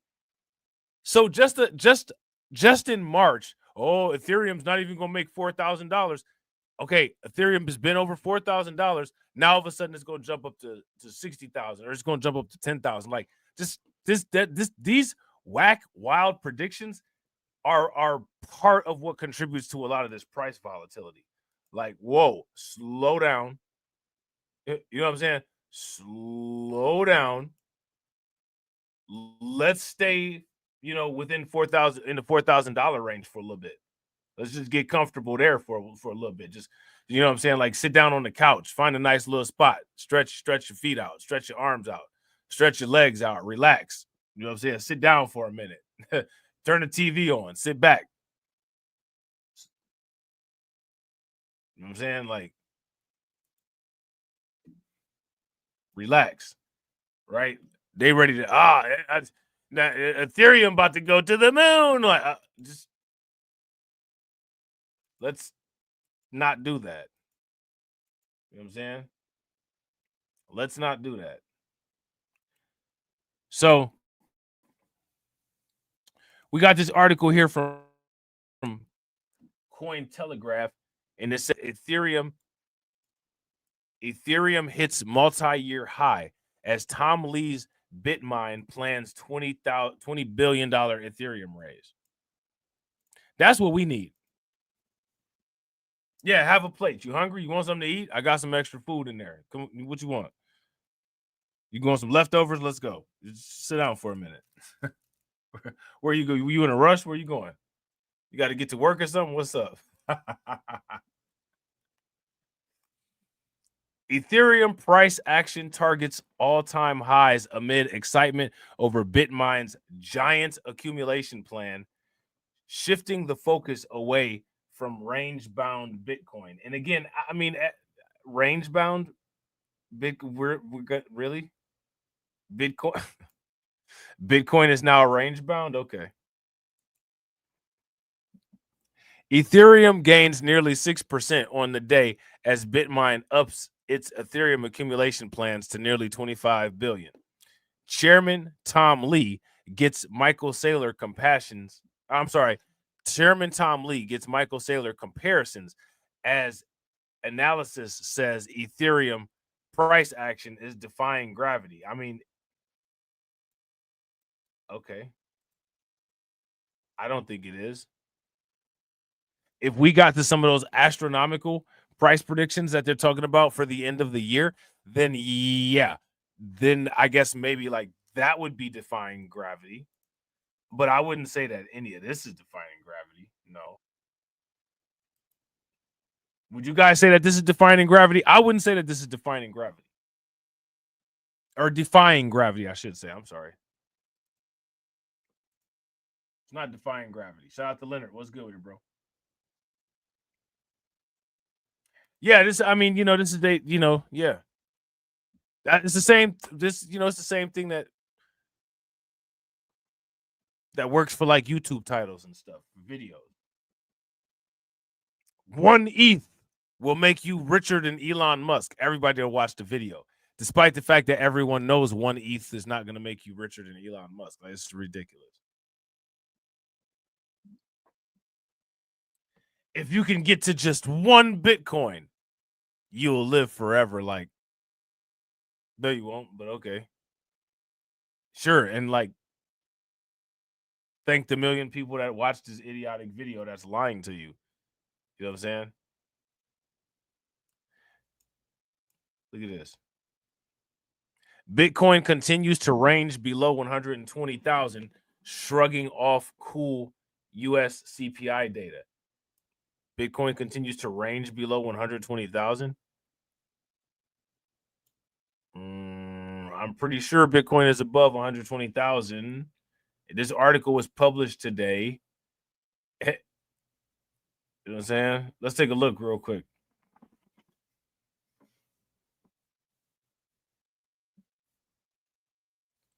We need Sui to go to $5. Look at Toncoin is doing good. $3.45. There we go. Bitcoin. 121,637. Yeah, so much for range bound. Bitcoin continues to range below 120. Like, okay, no, it's not. Ethereum neared 4,500 as major corporate buying plans gave the largest altcoin another major boost.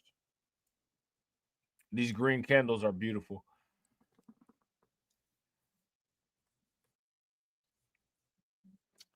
Those green candles are beautiful.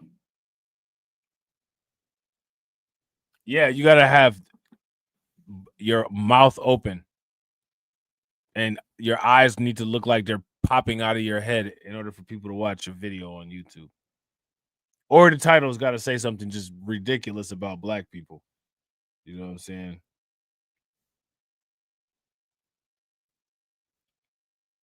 A star blew up in a distant galaxy because there were too many black people. Like, you know, that'll get you. And then just have popsicle mouth and eyes popping out of your head, and everybody will watch the video. They be doing their mouth like they sucking on a popsicle. Officer Tatum is real good at that. He's real good at that. Where you get that popsicle practice at, fool? You know what I'm saying? Get that popsicle practice from.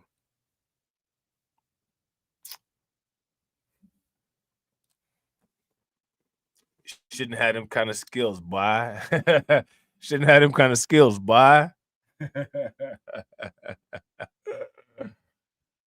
Oh, man. Ethereum price comes within $500 of all-time highs.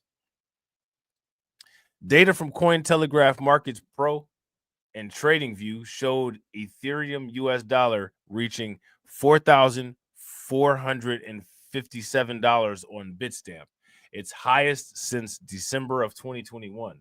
Now under 500 from all-time highs, the pair crushed resistance after blockchain technology firm Bitmine, Immersion Technologies, announced plans to raise up $20 billion for Ethereum purchases.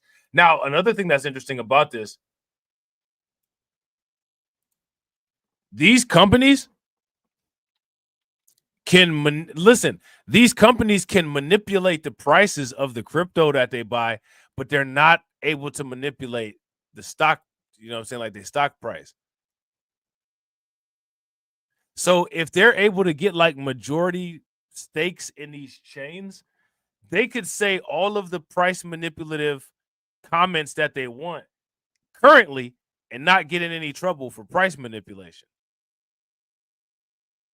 They can manipulate their stock price through manipulating the crypto. I love Bitcoin. Bitcoin's the best thing. We're going to buy $900 million of Bitcoin. You just manipulated the stock price. Stock price goes up 20%. Bitcoin price possibly go up.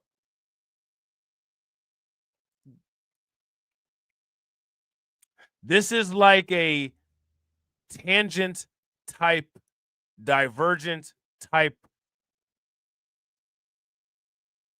layer of protection on insider trading, kind of.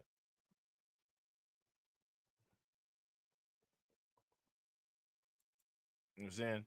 This move, which supplements the firm's existing offerings, allows for total Ethereum holdings worth $24.5 billion. The day prior, Bitmine disclosed $4.96 billion in Ethereum. It must be nice. A Tuesday filing with the U.S. Securities and Exchange Commission confirms, with this prospective supplement, we are increasing the total amount of common stock that may be sold under the sales agreement to up to $24.5 billion, comprising of up to $2 billion under the prospectus, $2.5 billion under the prior prospectus supplement, and an additional $20 billion under this prospective supplement. Like, could you imagine just talking about billions of dollars like that? Like, look at this. Look at this green candle on Bitmine. Bitmine is they're on the New York Stock Exchange, BMNR. I'm gonna jot this down real quick. BMNR.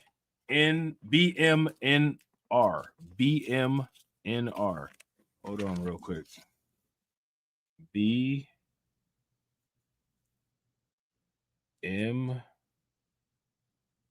NR.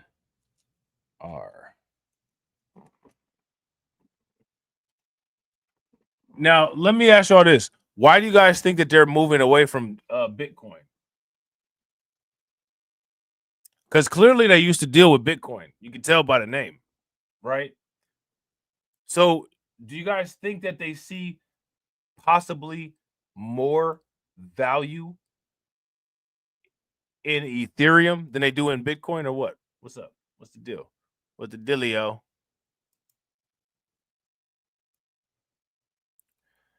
Bitmine stock was up 5.6% on the day at the time of writing, with Ethereum gaining a similar amount. So see, as you can see, this is what I'm talking about. We can make these announcements and manipulate our price through manipulating Ethereum.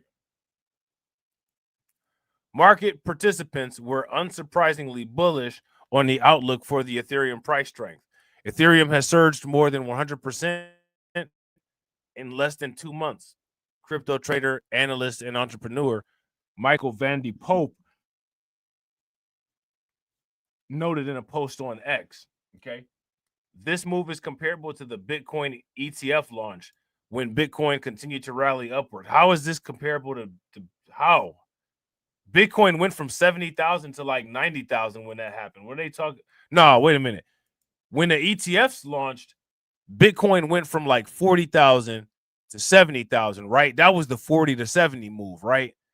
And then it went from 70 to 100 election night, stayed at 100 for a while, went back down to 70, and then popped back up. That's the order of that, right? So how are you comparing a $30,000 price move to anything Ethereum has done? Like, come on, man. This is what I be saying about like people just they get too excited. And then this person down here gonna say, we finally got our Ethereum Michael Saylor. Like, I can't. I can't with it. Shout out to Lehman Lucas. What's good with you, bro? We finally got our Ethereum Michael Saylor. You have Beastmark Financial is what you got.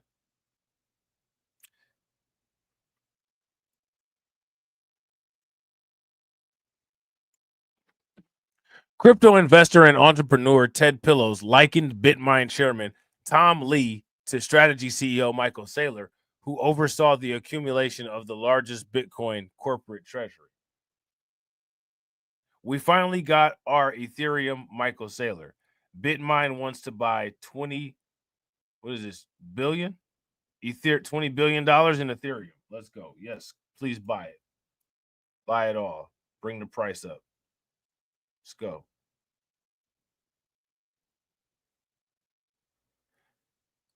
So yeah, Tom Lee is gonna he's got plans to try to do the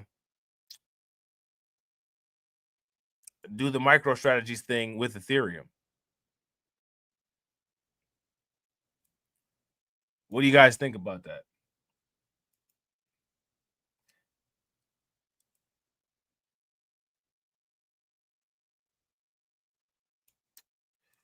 I don't know.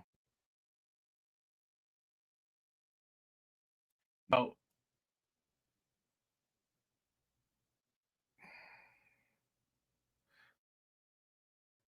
Look, I want to take a look at this. Let's take a look at this. Okay. Shout out to Brooklyn Queen. Stop it. Get some help. Right. I mean, it's just, like a lot of this is kind of, some of these people, like these people are supposed to be mature and experienced investors. And it's like, come on. Shout out to AB. AB said Tom Lee looks like a bootleg Albert Einstein. About to take a look here. There we go, right there. Welcome back to the exchange. Bitcoin higher by about 1%, while Ethereum is up more than 2%. That could be a good sign for stocks. That's according to my next guest, who says Bitcoin is now a leading indicator. Joining me now is Tom Lee, head of research at Fundstrat and a CNBC contributor. It's so good to have you here on set. Welcome. Yeah, great to see you, Morgan. Let's start right there. Bitcoin is a leading indicator. What's it indicating now? Well, Bitcoin has been 1 month ahead of the S&P at every step this year. In January, it peaked before the S&P. It bottomed before the S&P in April. It made a new high in May, a month ahead of the S&P. And in early July, on July 9th, Bitcoin had a breakaway upside move, gaining more than 10%. That means that in this month, I think the S&P is going to have a breakaway move to the upside, towards 65, 6,600. Interesting, which sort of takes us to where you think the S&P is going to be priced for the year. Well, I think that at least 6,600 is a minimum, because if we're making 6,600 in the next few weeks, then I think that probably 7,000 is a level we could touch. Right. Exactly. Shout out to Win, Lose, or Rug. If you guys agree with Win, Lose, or Rug, give me a thumbs up. If y'all disagree, give me a thumbs down. His job is basically to pump ETH. Right. Touch by the end of the year. Really? Yeah. What propels us to that? Well, I think that three things are happening. One is the economy has survived Tariff Armageddon, and it's probably strengthening because he says, my company's plan is to buy as much ETH as we possibly can. I mean, we'll put together the funds, and we'll buy all of it if we can. Yeah, every last one. There won't be any left on the exchanges. Coinbase won't have any. Binance won't have any. Crypto.com won't have any. Polynex won't have any. Yeah, we're gonna get it all. Every last piece of ether that there is. And I mean, if we got to go against BlackRock, I'll have a celebrity death boxing match with Larry Fink. I'll kick that guy's ass if I have to. Nobody's gonna get more Ethereum than us. the ISM's been stuck below 30 or 50 for 30 months now. So finally, ISM could go above 50. The second is that we're getting closer to the Fed making a dovish pivot. I mean, they've been on hold for a long time, similar to how Kelly's birth is on pause, and that, I think, leads to a re-rate of multiples. And the third is that I think sentiment's still quite bearish. I think there's many of our clients that think we're going to have a recession because of the sentiment is quite bearish, but I happen to like bears. They're fuzzy and furry and warm, and I happen to like bears. the tariffs that started on August 1st, but I think businesses are ready to actually get through that. And that sentiment collapsing actually helps PEs. Okay. Let's talk about Ethereum, because I know you're very bullish on that as well. We'll get into Bitmine in a second too, but Ethereum specifically, why is this something you need to hold in your portfolio? Well, to me, Ethereum's having its Bitcoin. Now, see, how is this not? I want you to look at this. How is this not price manipulation?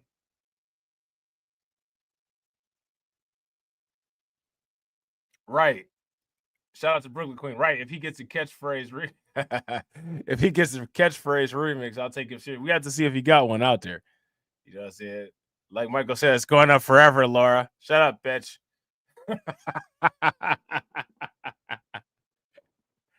It's going up forever, goddammit. Shut up, bitch. 2017 moment again. And to give perspective, in 2017, Bitcoin was under 1,000. But that was the year when Wall Street discovered that the narrative of Bitcoin is digital gold. And Bitcoin has gone to 120,000 now. So 120 times increase. In 2025, a couple things are happening around Ethereum. The first is the Genius Act is now making stable coins kind of green lighted, which is the ChatGPT moment for crypto, but it needs a smart contract. So it doesn't work on Bitcoin.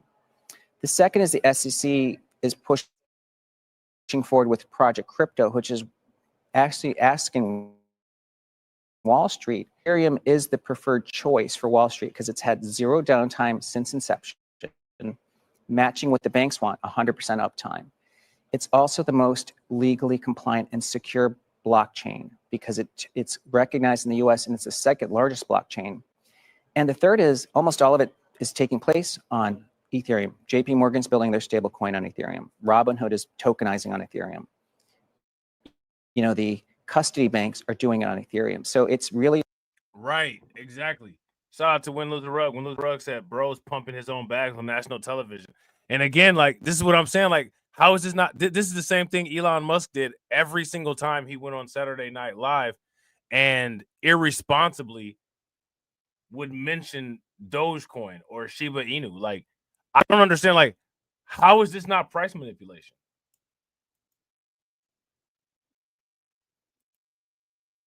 And then they said after this, like, this is when the price pumped. Of course it pumped. Where Wall Street meets, but that's also where AI is meeting crypto. Because as you know, as we tokenize and move towards robots, you need a token economy to control them, which is taking place on Ethereum. And which is why you're now the chair of BitMine, which is looking to build out this treasury of Ethereum, not so differently than we've seen Michael Saylor do with Bitcoin at Strategy. Yes, that's right. So I think that MicroStrategy has written the playbook for what a Bitcoin treasury is. And now he's so big, he has a sovereign put, right? He has 600,000 Bitcoin. Any nation that wants to get 1 million Bitcoin probably thinks it's cheaper to buy MicroStrategy.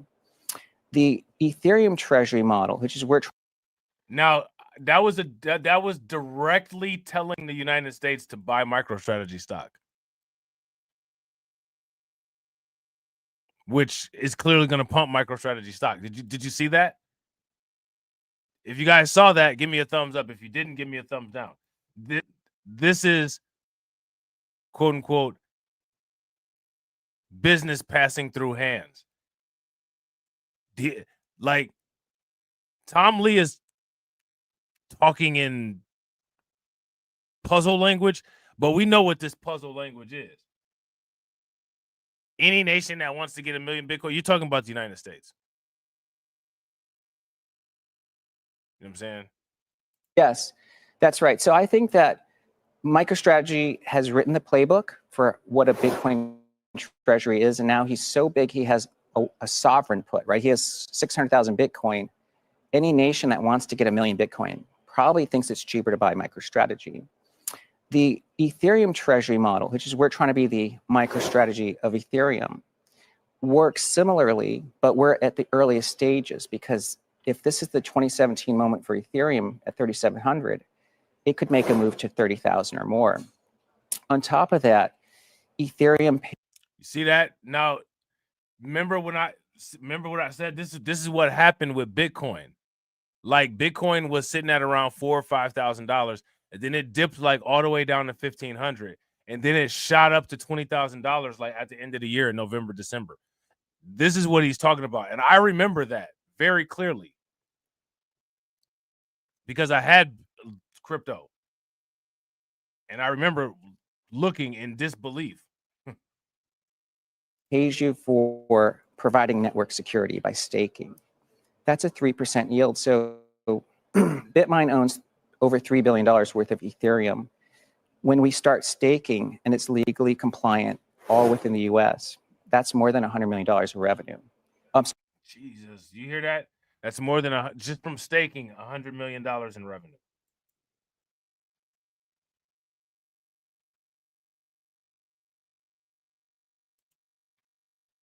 Just from staking, $100 million in revenue.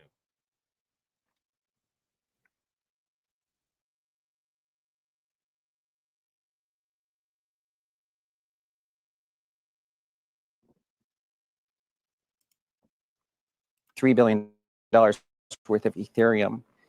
When we start staking and it's legally compliant, all within the US, that's more than $100 million of revenue. I'm sorry, of net income. So it's a profitable treasury company. And we've been able to grow our holdings of Ethereum from roughly $4 per share in 30 days ago to over $25 today. So it's adding about 80 cents to $1 worth of ETH every day.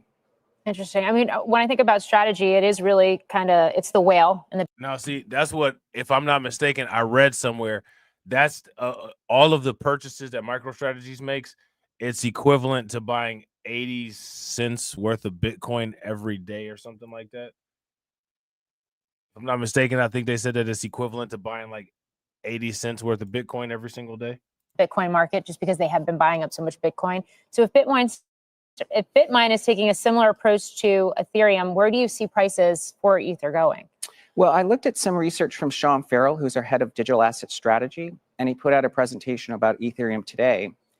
So he thinks the ratio of Ethereum to Bitcoin could go back to its 2021 highs, which is about 0.14. That would value Ethereum today at around 16,000, and it's currently 3,700. So he's just saying Bitcoin ratio versus ETH, let's get back to where it was 5 years ago, which makes sense because it's a better story today than it was in 2021. And that gets you, close to 16,000. Pretty interesting. Right? Pretty interesting. If I was people, I watch a lot of Tom Lee. I would check out what he's saying and see if you could find something of value, to contribute to the investment strategy. So FundStrat's Tom Lee predicts new all-time highs for S&P 500 on 3 major catalysts, says stock market tracking this asset. So let's see if we could.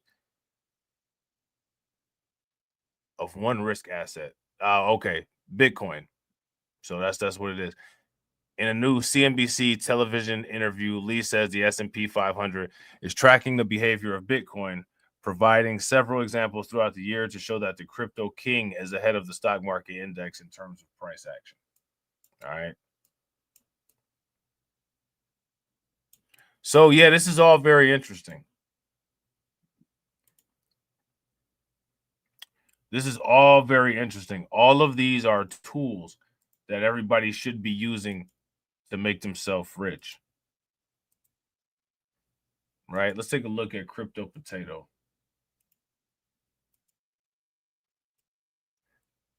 Double and triple digit gains for these altcoins as Bitcoin flirts with $120,000. And as we all know, Bitcoin is over $121,000 currently. How many people have gotten flushed out? I think that a lot of the people that don't show up to the streams anymore have gotten flushed out, and they're embarrassed and they're scared. Which there's no reason to be scared. No one's gonna bite you. No, we are gonna roast you a little bit for getting flushed out because come on, really, you get flushed out for it. But ain't nobody about to bite you though. Bitcoin was stopped yesterday ahead of its all-time high, but has managed to recover some ground following the US CPI announcement for July. Many altcoins have marked mind-blowing gains over the past day, including OKB, which has skyrocketed by triple digits since yesterday. Okay. Bitcoin's price action in the past few days have been rather notable, even though most altcoins have outshone it. Just last week, the cryptocurrency struggled to remain above $113,000 after a dip below that level. However, the bulls went on the offensive in the following days, pushing the asset firmly above $115,000. Moreover, they kept the pressure on at the beginning of the current business week as Bitcoin jumped to a monthly peak of just under 122,500. Thus, Bitcoin was less than $1,000 away from tapping a fresh all-time high. However, the bears reemerged and didn't allow a new record to be set. In fact, Bitcoin slipped to 118,000 yesterday as the US CPI numbers came out. However, it managed to defend that level, and Bitcoin now flirts with 120 once again. Its market cap has neared 2.4 trillion on CG, while its dominance over the alts keeps taking hits and is under 58% now, which sparks speculation of an altcoin season. And I don't know how that's sparking speculation of an altcoin season because altcoins are supposed to be more than Bitcoin. Shout out to AB. Facts. People that use fiat, we call them poor. There's a name for them, right? There's a name for them. We call them poor. We call them the lith. We call them retail. Right? We call them retail. Right. Shout out to Brooklyn Queen. Brooklyn Queen said it's still early enough to make corrections or adjustments in investment strategies. Why are you running? Right. I mean, Standard Chartered making an adjustment in their investment strategy. You can too. Right?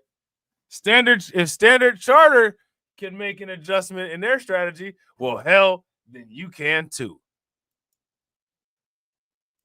You can too. You know? Now, I don't know anything about OKX. Anybody know anything about OKX? Although many altcoins have posted notable gains over the past day, none is close to OKB's surge. OKX native token. OKX is an exchange, isn't it?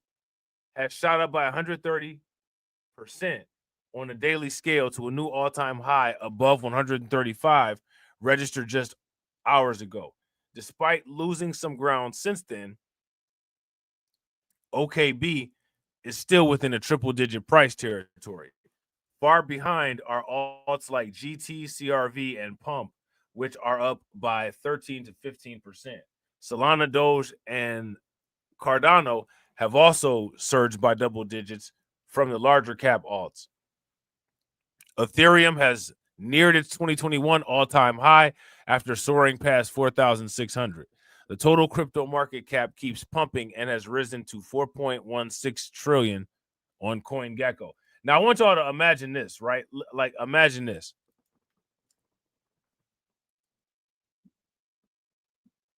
When it comes to cryptocurrency, Bitcoin dominance is crazy. There's new altcoins that come out every single day. And all of them combined is not more than Bitcoin. Like, that's just wild.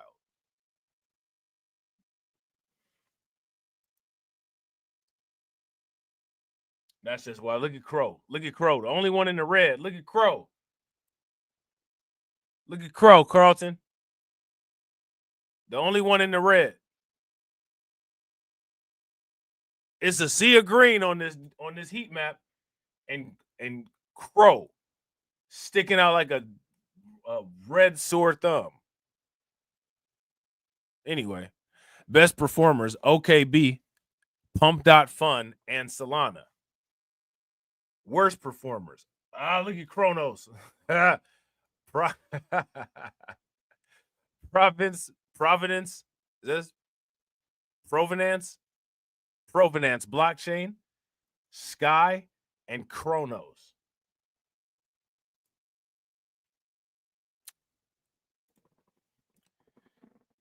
Damn Kronos, man. I can't even trip though. Kronos been doing good. I can't even trip. It can't be up every single day. I can't trip. Kronos has actually been doing pretty good. The 9 U.S. listed spot Ethereum ETFs saw an aggregate inflow of $1.02 billion on Monday, the highest ever inflow since the products launched in mid-2024, as around 240,000 Ethereum was hovered up by institutional investors. All right, so I guess this is a separate story. They got a whole article about this. If I get time, maybe I'll make some videos about this. You know what I'm saying? I'll be making videos for like 15 people to watch them. You know what I'm saying? Let me see. Ethereum prices. Yeah, we could take a look at this. And they keep talking about the Bitcoin dominance. But we talking about, when it comes to Bitcoin dominance, we're talking about one coin versus all the other coins. Like, it's the fact that is set up like that. You would think that would be enough. You know what I'm saying? But it's not. People still, you know what I'm saying, they still trying to test Bitcoin.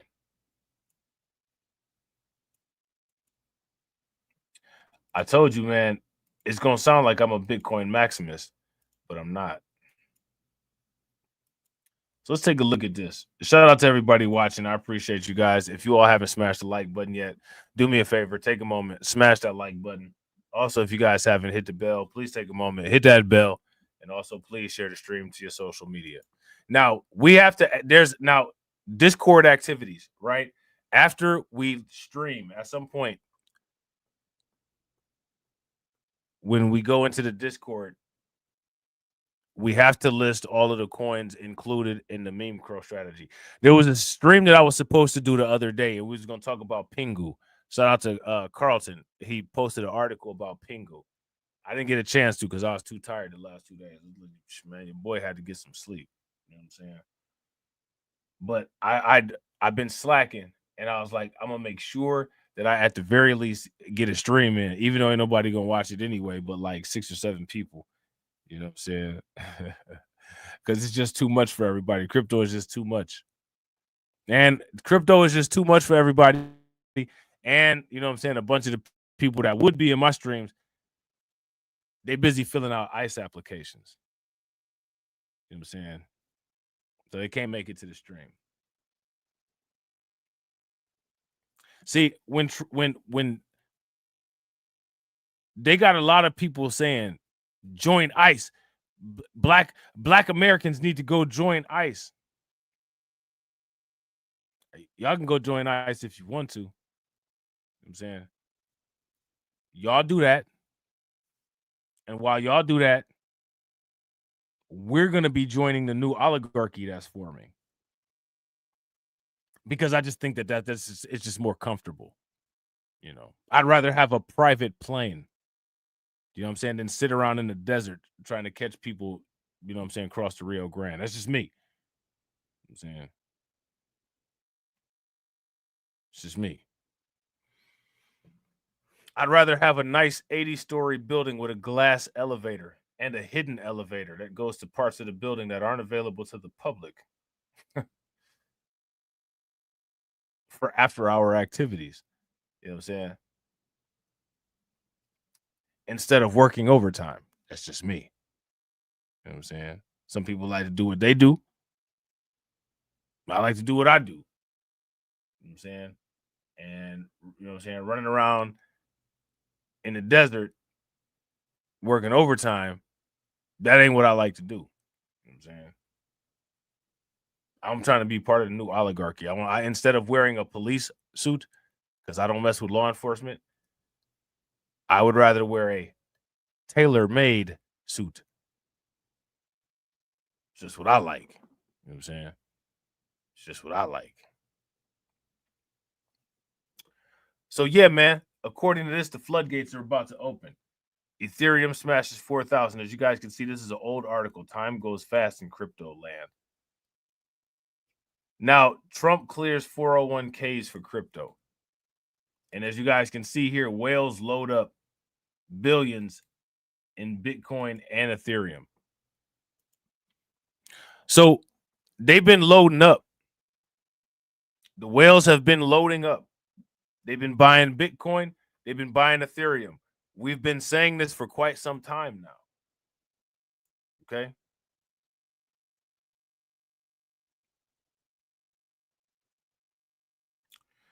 So Trump has an executive order opening 401ks to crypto. Okay. And Ethereum is getting bought up by whales. All right. Now, I had an article, and I just want to see if I still have it. It was an article from The Hill, and it was talking about cryptocurrency lobbying. And I want to see if I still have it.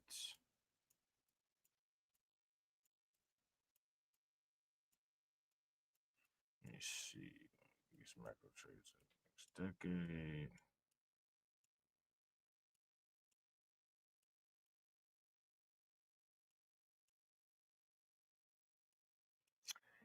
Yeah, I don't see it.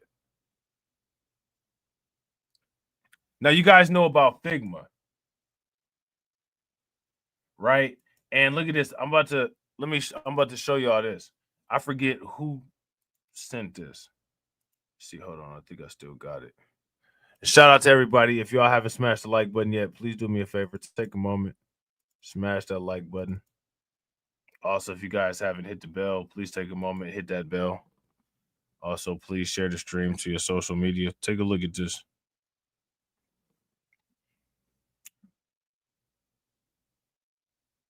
BlackRock bought 59,309 Ethereum. Okay.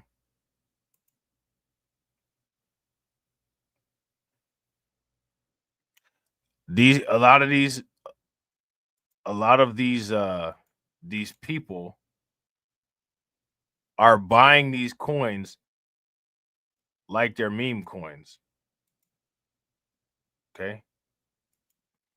They're buying these large scale cryptocurrencies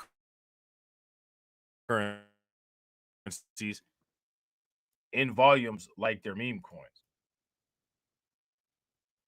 All right. So Presidential Donald J. Trump democratizes access to alternative assets for 401k investors. Okay. So here we go. Cynthia Loomis talking about the president supporting her bill to buy 1 million Bitcoin. Tom Lee said, just go buy some MicroStrategies. Buy some MicroStrategy stock. This is a lot. This is a lot of information. You know what I'm saying? If if my charm, wit, and humor can't even keep people's attention, all that data is definitely going to turn people off, right? If you guys would agree, give me a thumbs up. If you guys would disagree, give me a thumbs down. Now, more places, people are losing their jobs. We already know about this, right? The University Stanford is laying off 300 employees amid a $140 million budget cut. Okay, so I'm gonna show you guys this headline real quick. Now, I want to ask you guys this question. What do you guys think that these people are gonna do as far as income, as far as survival? How are they gonna deal with this? How are they gonna get along? Yeah, we got to keep it a buck. Shout out to Win, Lose, and Rug. We got to keep it a buck, right? We got to talk about these fools to their face. You know what I'm saying? Stanford to lay off, and then as you guys can see, I got billed $1 for 1 year. Make your boy great, and I have a subscription to the Mercury News. I used to pay for all that stuff myself. Then I was like, shit, I'm not paying for all this shit. People don't even watch the damn video. So CleanSpark, they've got a $1 billion Bitcoin treasury. All right. So again, how many people are investing in CleanSpark?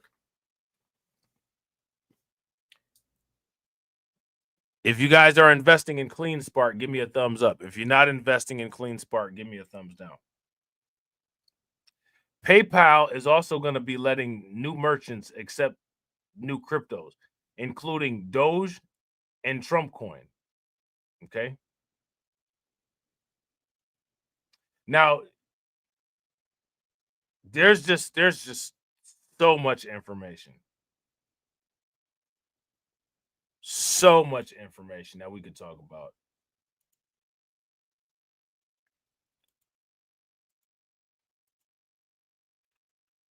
Let me just see what we got here. Yeah, see, BlackRock bought 150,000 Ethereum. Okay.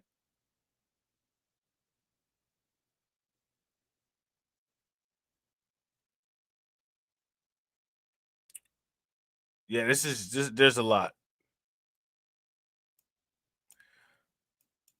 There's a lot. And you don't get a chance to get to all of it. I'm not going to get a chance to stream tomorrow. By the time I am able to stream tomorrow, or by the time I am able to stream, all of the information that I wanted to talk about in regards to cryptocurrency will be old information. It'll be old. I'm saying, like, it'll be old news. I want to ask you guys this question: what altcoins do you all think people are searching? Listen, and another thing that we gotta use chat. We've got to use artificial intelligence like it's a genie.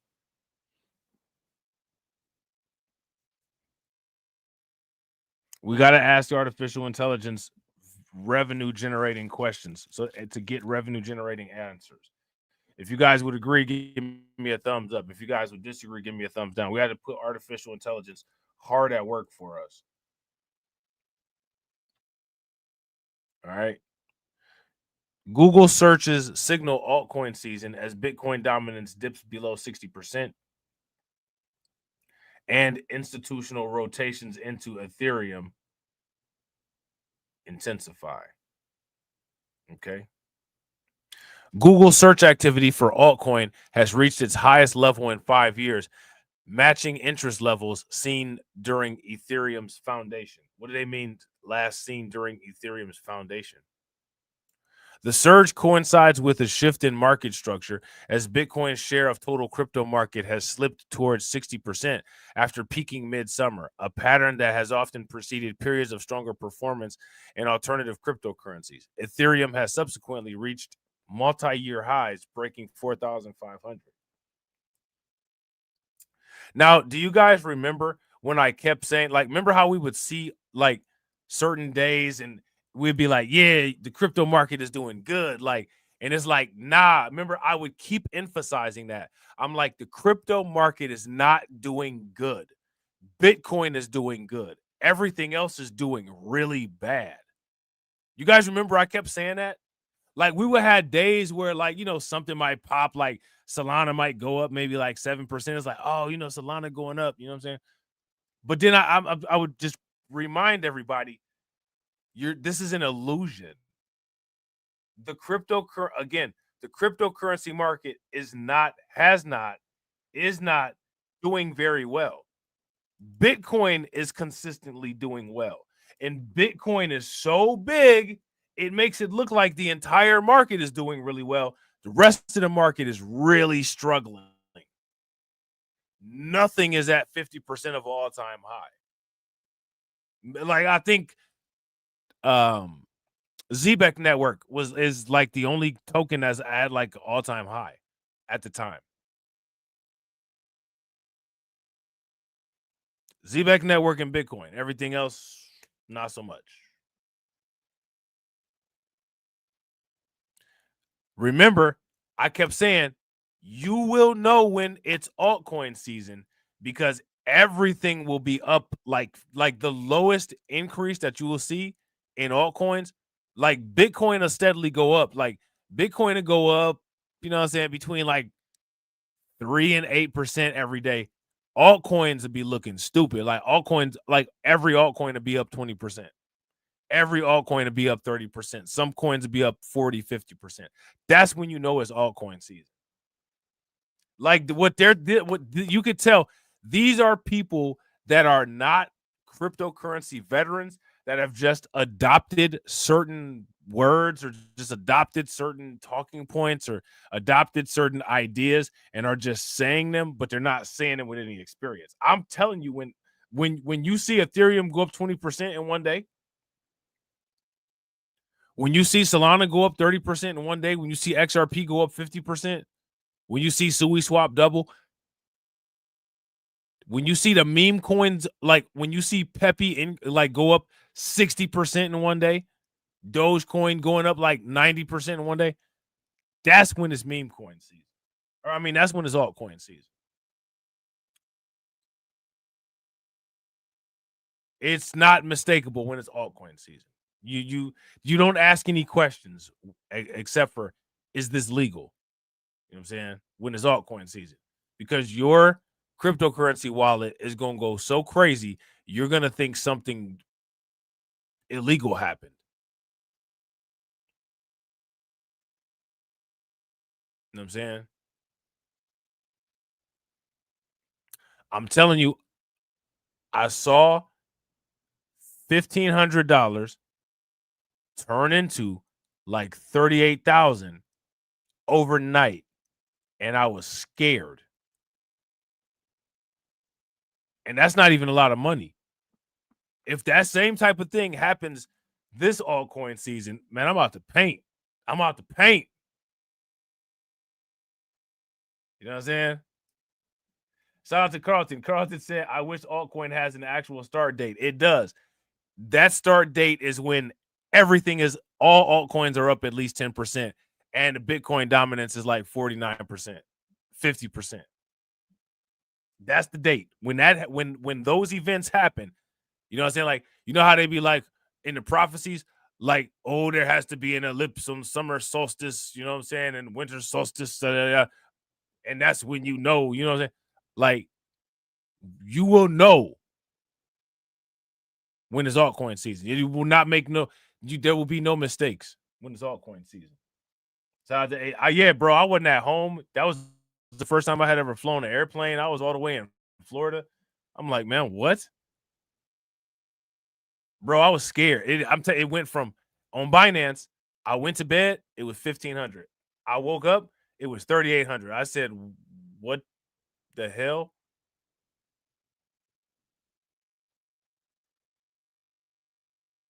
I got scared for a lot of different reasons. I first got scared because I was like, did something crazy happen? Then I got scared, like, I gotta hurry up and get I gotta hurry up and get my hands on this before it be going, you know what I'm saying? I gotta hurry up and get this. You know what I'm saying? I gotta get this money real quick. So yeah, I was scared for a lot of different reasons. When the altcoin when altcoin at the amount of accumulation that we have currently, when altcoin season happens, you will know because you will call off work and you will spend a little bit of money like you got it. That's how you will know. I'm trying to tell you, you will know. We haven't, like, we've seen, like, the thing is that we've seen steady increases, right? It's been slow and steady. Like, we've got impressive gains, but we've gotten our gains impressively through a bear market. Like, we were dealing with this during the most ugly time in crypto. And we're where we at now. You know what I'm saying? When that altcoin season comes, you're not going to work that day. Trust me. You're going to feel like when you look at your portfolio, you're going to feel like you're invincible. Shit, I ain't going to work today. And even if I do go to work today, I ain't going to do shit and ain't nobody going to say nothing to me. That you're going to be on that type of shit when altcoin season hit. You know what I'm saying?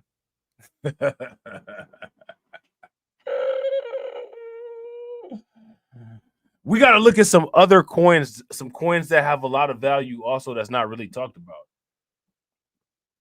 I'm not calling a job. I'm calling off with, forget calling a job with a cough. I'm calling off with a throat. I'm not coming in today. And do you hear my voice? I'm fine. Have a nice night. Like, you know what I'm saying? That's just it. I'm not coming to work today. I'll be back tomorrow. But I'm not coming in today. I'm about to damn near have a heart attack looking at my bank account. I ain't got time for that shit.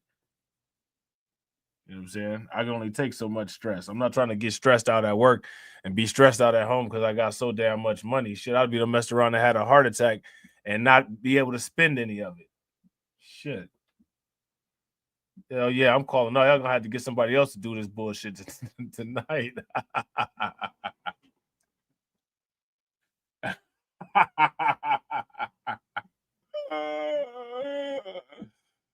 Oh man. Yeah, man, they got to get somebody else. Shit, I gotta keep staring at my cryptocurrency portfolio for the next hour. You know what I'm saying? I gotta keep staring at it like I'm in Las Vegas or something. So yeah, it says Bitcoin dominance recently eased to the 59%, 61% range, a threshold where capital historically begins to rotate into large cap altcoins such as Ethereum, Solana, and XRP. That rotation appears to be underway in institutional markets as well. CoinShares reported record weekly inflows into digital asset investment products in late July, totaling 4.39 billion, with Ethereum accounting for 2.12 billion, nearly double any previous weekly inflow. On-chain and derivatives data also reflected change in positioning. CoinGecko's Q2 report showed perpetual DEX trading volumes hitting a quarterly record of 898 billion, even as centralized spot volumes softened. Market-wide capitalization, excluding Bitcoin and Ethereum, broke out of a 7-month downtrend in June, reclaiming roughly 900 billion. Good Lord. Kaiko data from Q1 also identified a widening volatility gap between altcoins and Bitcoins, a structural feature common in the early stages of previous alt seasons. Yeah, there's going to be a lot of volatility with altcoins and a little bit more stabilization with Bitcoin.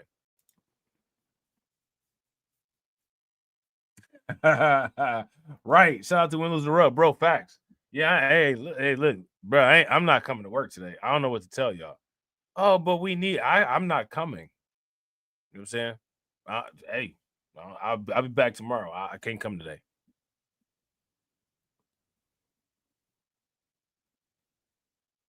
Yeah, facts. Shout out to Brooklyn Queen. How many people have seen those videos? Retire your bloodline on 100 or on 100 XRP. Like, I don't know about all that, but what we got going on, we're gonna be in a good position. You know what I'm saying? So this is it.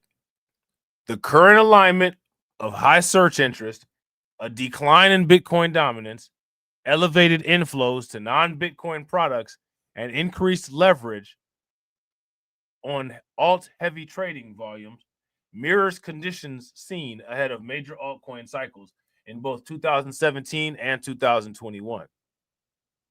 The sustainability of the trend will depend whether Bitcoin consolidates near its highs or reasserts dominance. A decisive move above the mid 60% dominance range would historically blunt altcoin outperformance, while a continued range-bound Bitcoin price could maintain conditions favorable for further rotation into the broader altcoin market. Okay?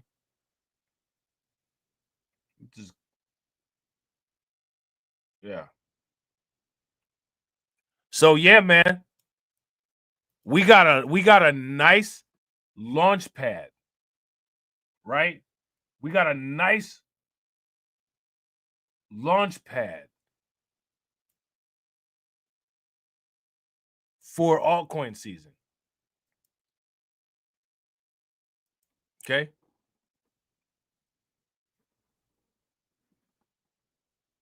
Ah, right. Shout out to Brooklyn Queen. Brooklyn Queen said, and my picture better stay above the mantle, damn it. I'm on a rice and beans. I'm about to have statues made of myself inside of my mansion. They're gonna be like, oh, this house is haunted. Did you see Grandpa's eyes following us at night?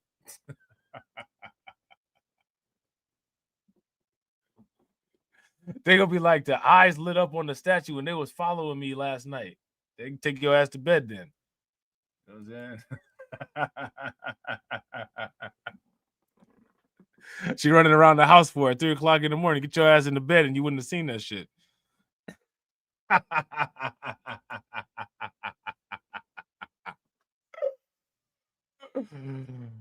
Oh man. Yeah, man. So that's it, man. Beastmark Financial flamed Standard Charter for their bogus Ethereum article. And they didn't even come out and say, we miscalculated. They didn't say none of that. They just said, oh, buy some more Ethereum. Like, you know what I'm saying? We had that. We had Ethereum Beastmarked way back in March. You know I'm saying? Right. Shout out to Carlton. Grandpa making sure the kids don't sell his Bitcoin. Facts. Facts. You get the eyes that turn red on the statue if you being bad, and the eyes that turn green on the statue if you behaving. You know what I'm saying? So yeah, more than likely no stream tomorrow. Got a busy day tomorrow. But you know, I honestly I might not be able to stream for a while. I might not be able to stream till like Saturday. So by the time I'm able to, I'm gonna try if I can to make some videos. We'll see if I'm able to. Hey, shout out to Brooklyn Queen for feeding the liquidity and buying y'all lunch. I appreciate it. Make sure y'all show Brooklyn Queen some love. Throw some flames, some radiation emoji, and some ducks in the chat for Brooklyn Queen for funding the organization, feeding the liquidity, and buying y'all lunch. How do you think that we fund this organization, huh? We're not exactly the March of Dimes. Is the drop playing? I don't know what's up with StreamYards. Is weird, man. They changed some stuff. I'm not sure if this is working or not. How do you think that we fund this organization, huh? We're not exactly the March of Dimes.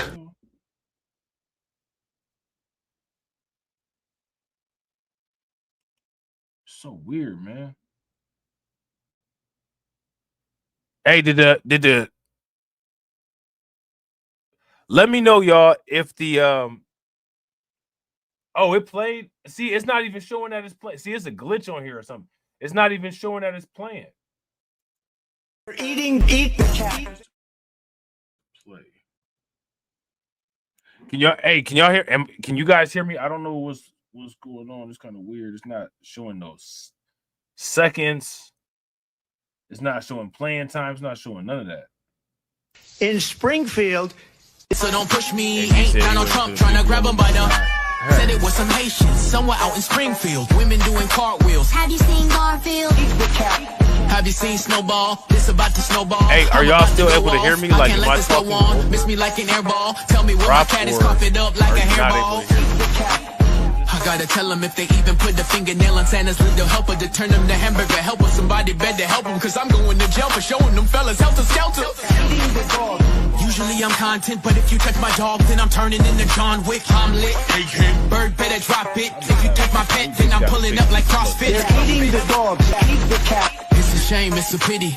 Thought overseas where they said Hello Kitty, but it ain't there, it's right here in your city.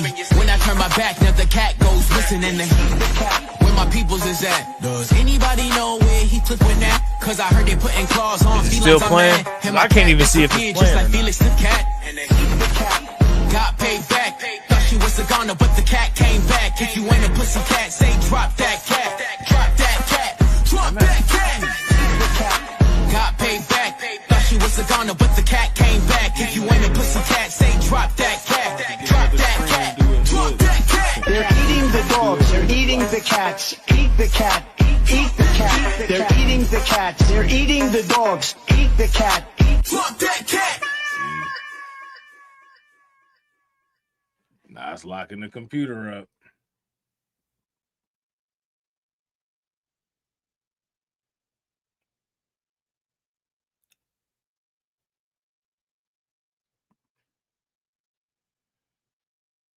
Oh boy. Hey, can you guys, if you guys can hear me, give me a thumbs up. If y'all can't hear me, give me a thumbs down.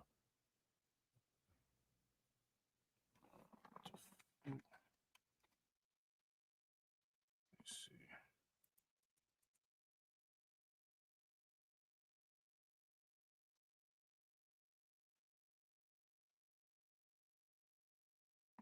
Oh man, this is ridiculous, man. Task manager.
Hey, y'all able to hear me? This is, I'm telling you, StreamYards is doing some very weird stuff. So my apologies if that was all messed up.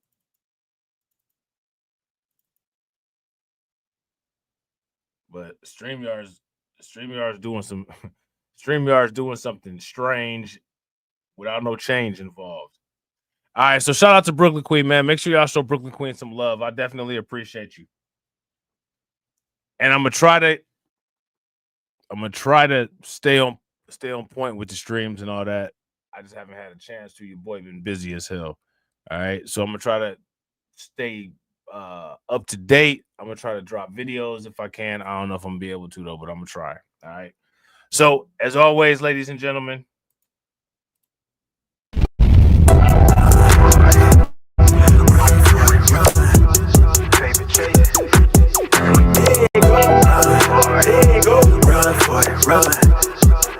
Yeah, hey, okay, I'm fresh up out the package. Sign my deal, I pay my dues. Affiliated to this paper, I need freedom for my family line. Draw my life design up like fine art. I'm jumping out just an unfamiliar coordinate. Topped off the porch like I could touch the sky. Red, it's not one trip. The ism talk the water out your faucet. Look at me flossing, I'm so wavy, I could change the tide. My intuition sense the hatred in your ways. You imitated, forging lines, claim meaning means that's just to justify. Yeah, you're right. West side born maritime. Creole baby, my bloodline. My love clouded, my thoughts crowded. Say all I see is these dollar signs. Finna make a play and that sound delay. On mamas, I testify. Run for it, run for it, run. I'm out here paper chase.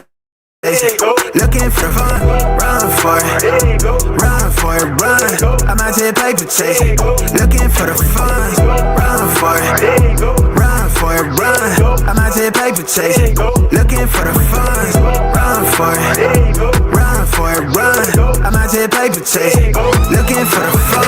Game recognized game. I'm from the Bay, okay. I'm versatile and my slang is different. I'm lane switching with the same people that I came up in this thing with. My head swivel, I'm homebound. Got a target back on my backside. The cat peeling with the cast iron. Better run for it. Run before I catch you. Niggas out ball it, block it. Trying to stop my blessing. Gamble with your life. Don't bet it, don't bet it. They can't stop my blessing. You do best not to test it. Yeah, you're right. Real all in my blood supply. Get ball up top, finna make a play. I cast a lob like I'm Jalen, baby. No co-signer, no co-pilot. They pen pals, my flow designer. My brain signal out of range with it. My palm mission, it's a dollar sign. If I say it twice and I meant it right. My brain signal out of range with it. My palm mission, it's a dollar sign. You know, co-signer, no co-pilot. They pip-tiles, my flow designer. My brain signal out of range with it. My palm mission, it's a dollar sign. Run for it, run for it, run. I'm out here paper chasing, looking for the fun. Run for it, run for it, run. I'm out here paper chasing, looking for the fun. Run for it, run for it, run. I'm out here paper chasing, looking for the fun. Run for it, run for it, run. I'm out here paper chasing, looking for the fun.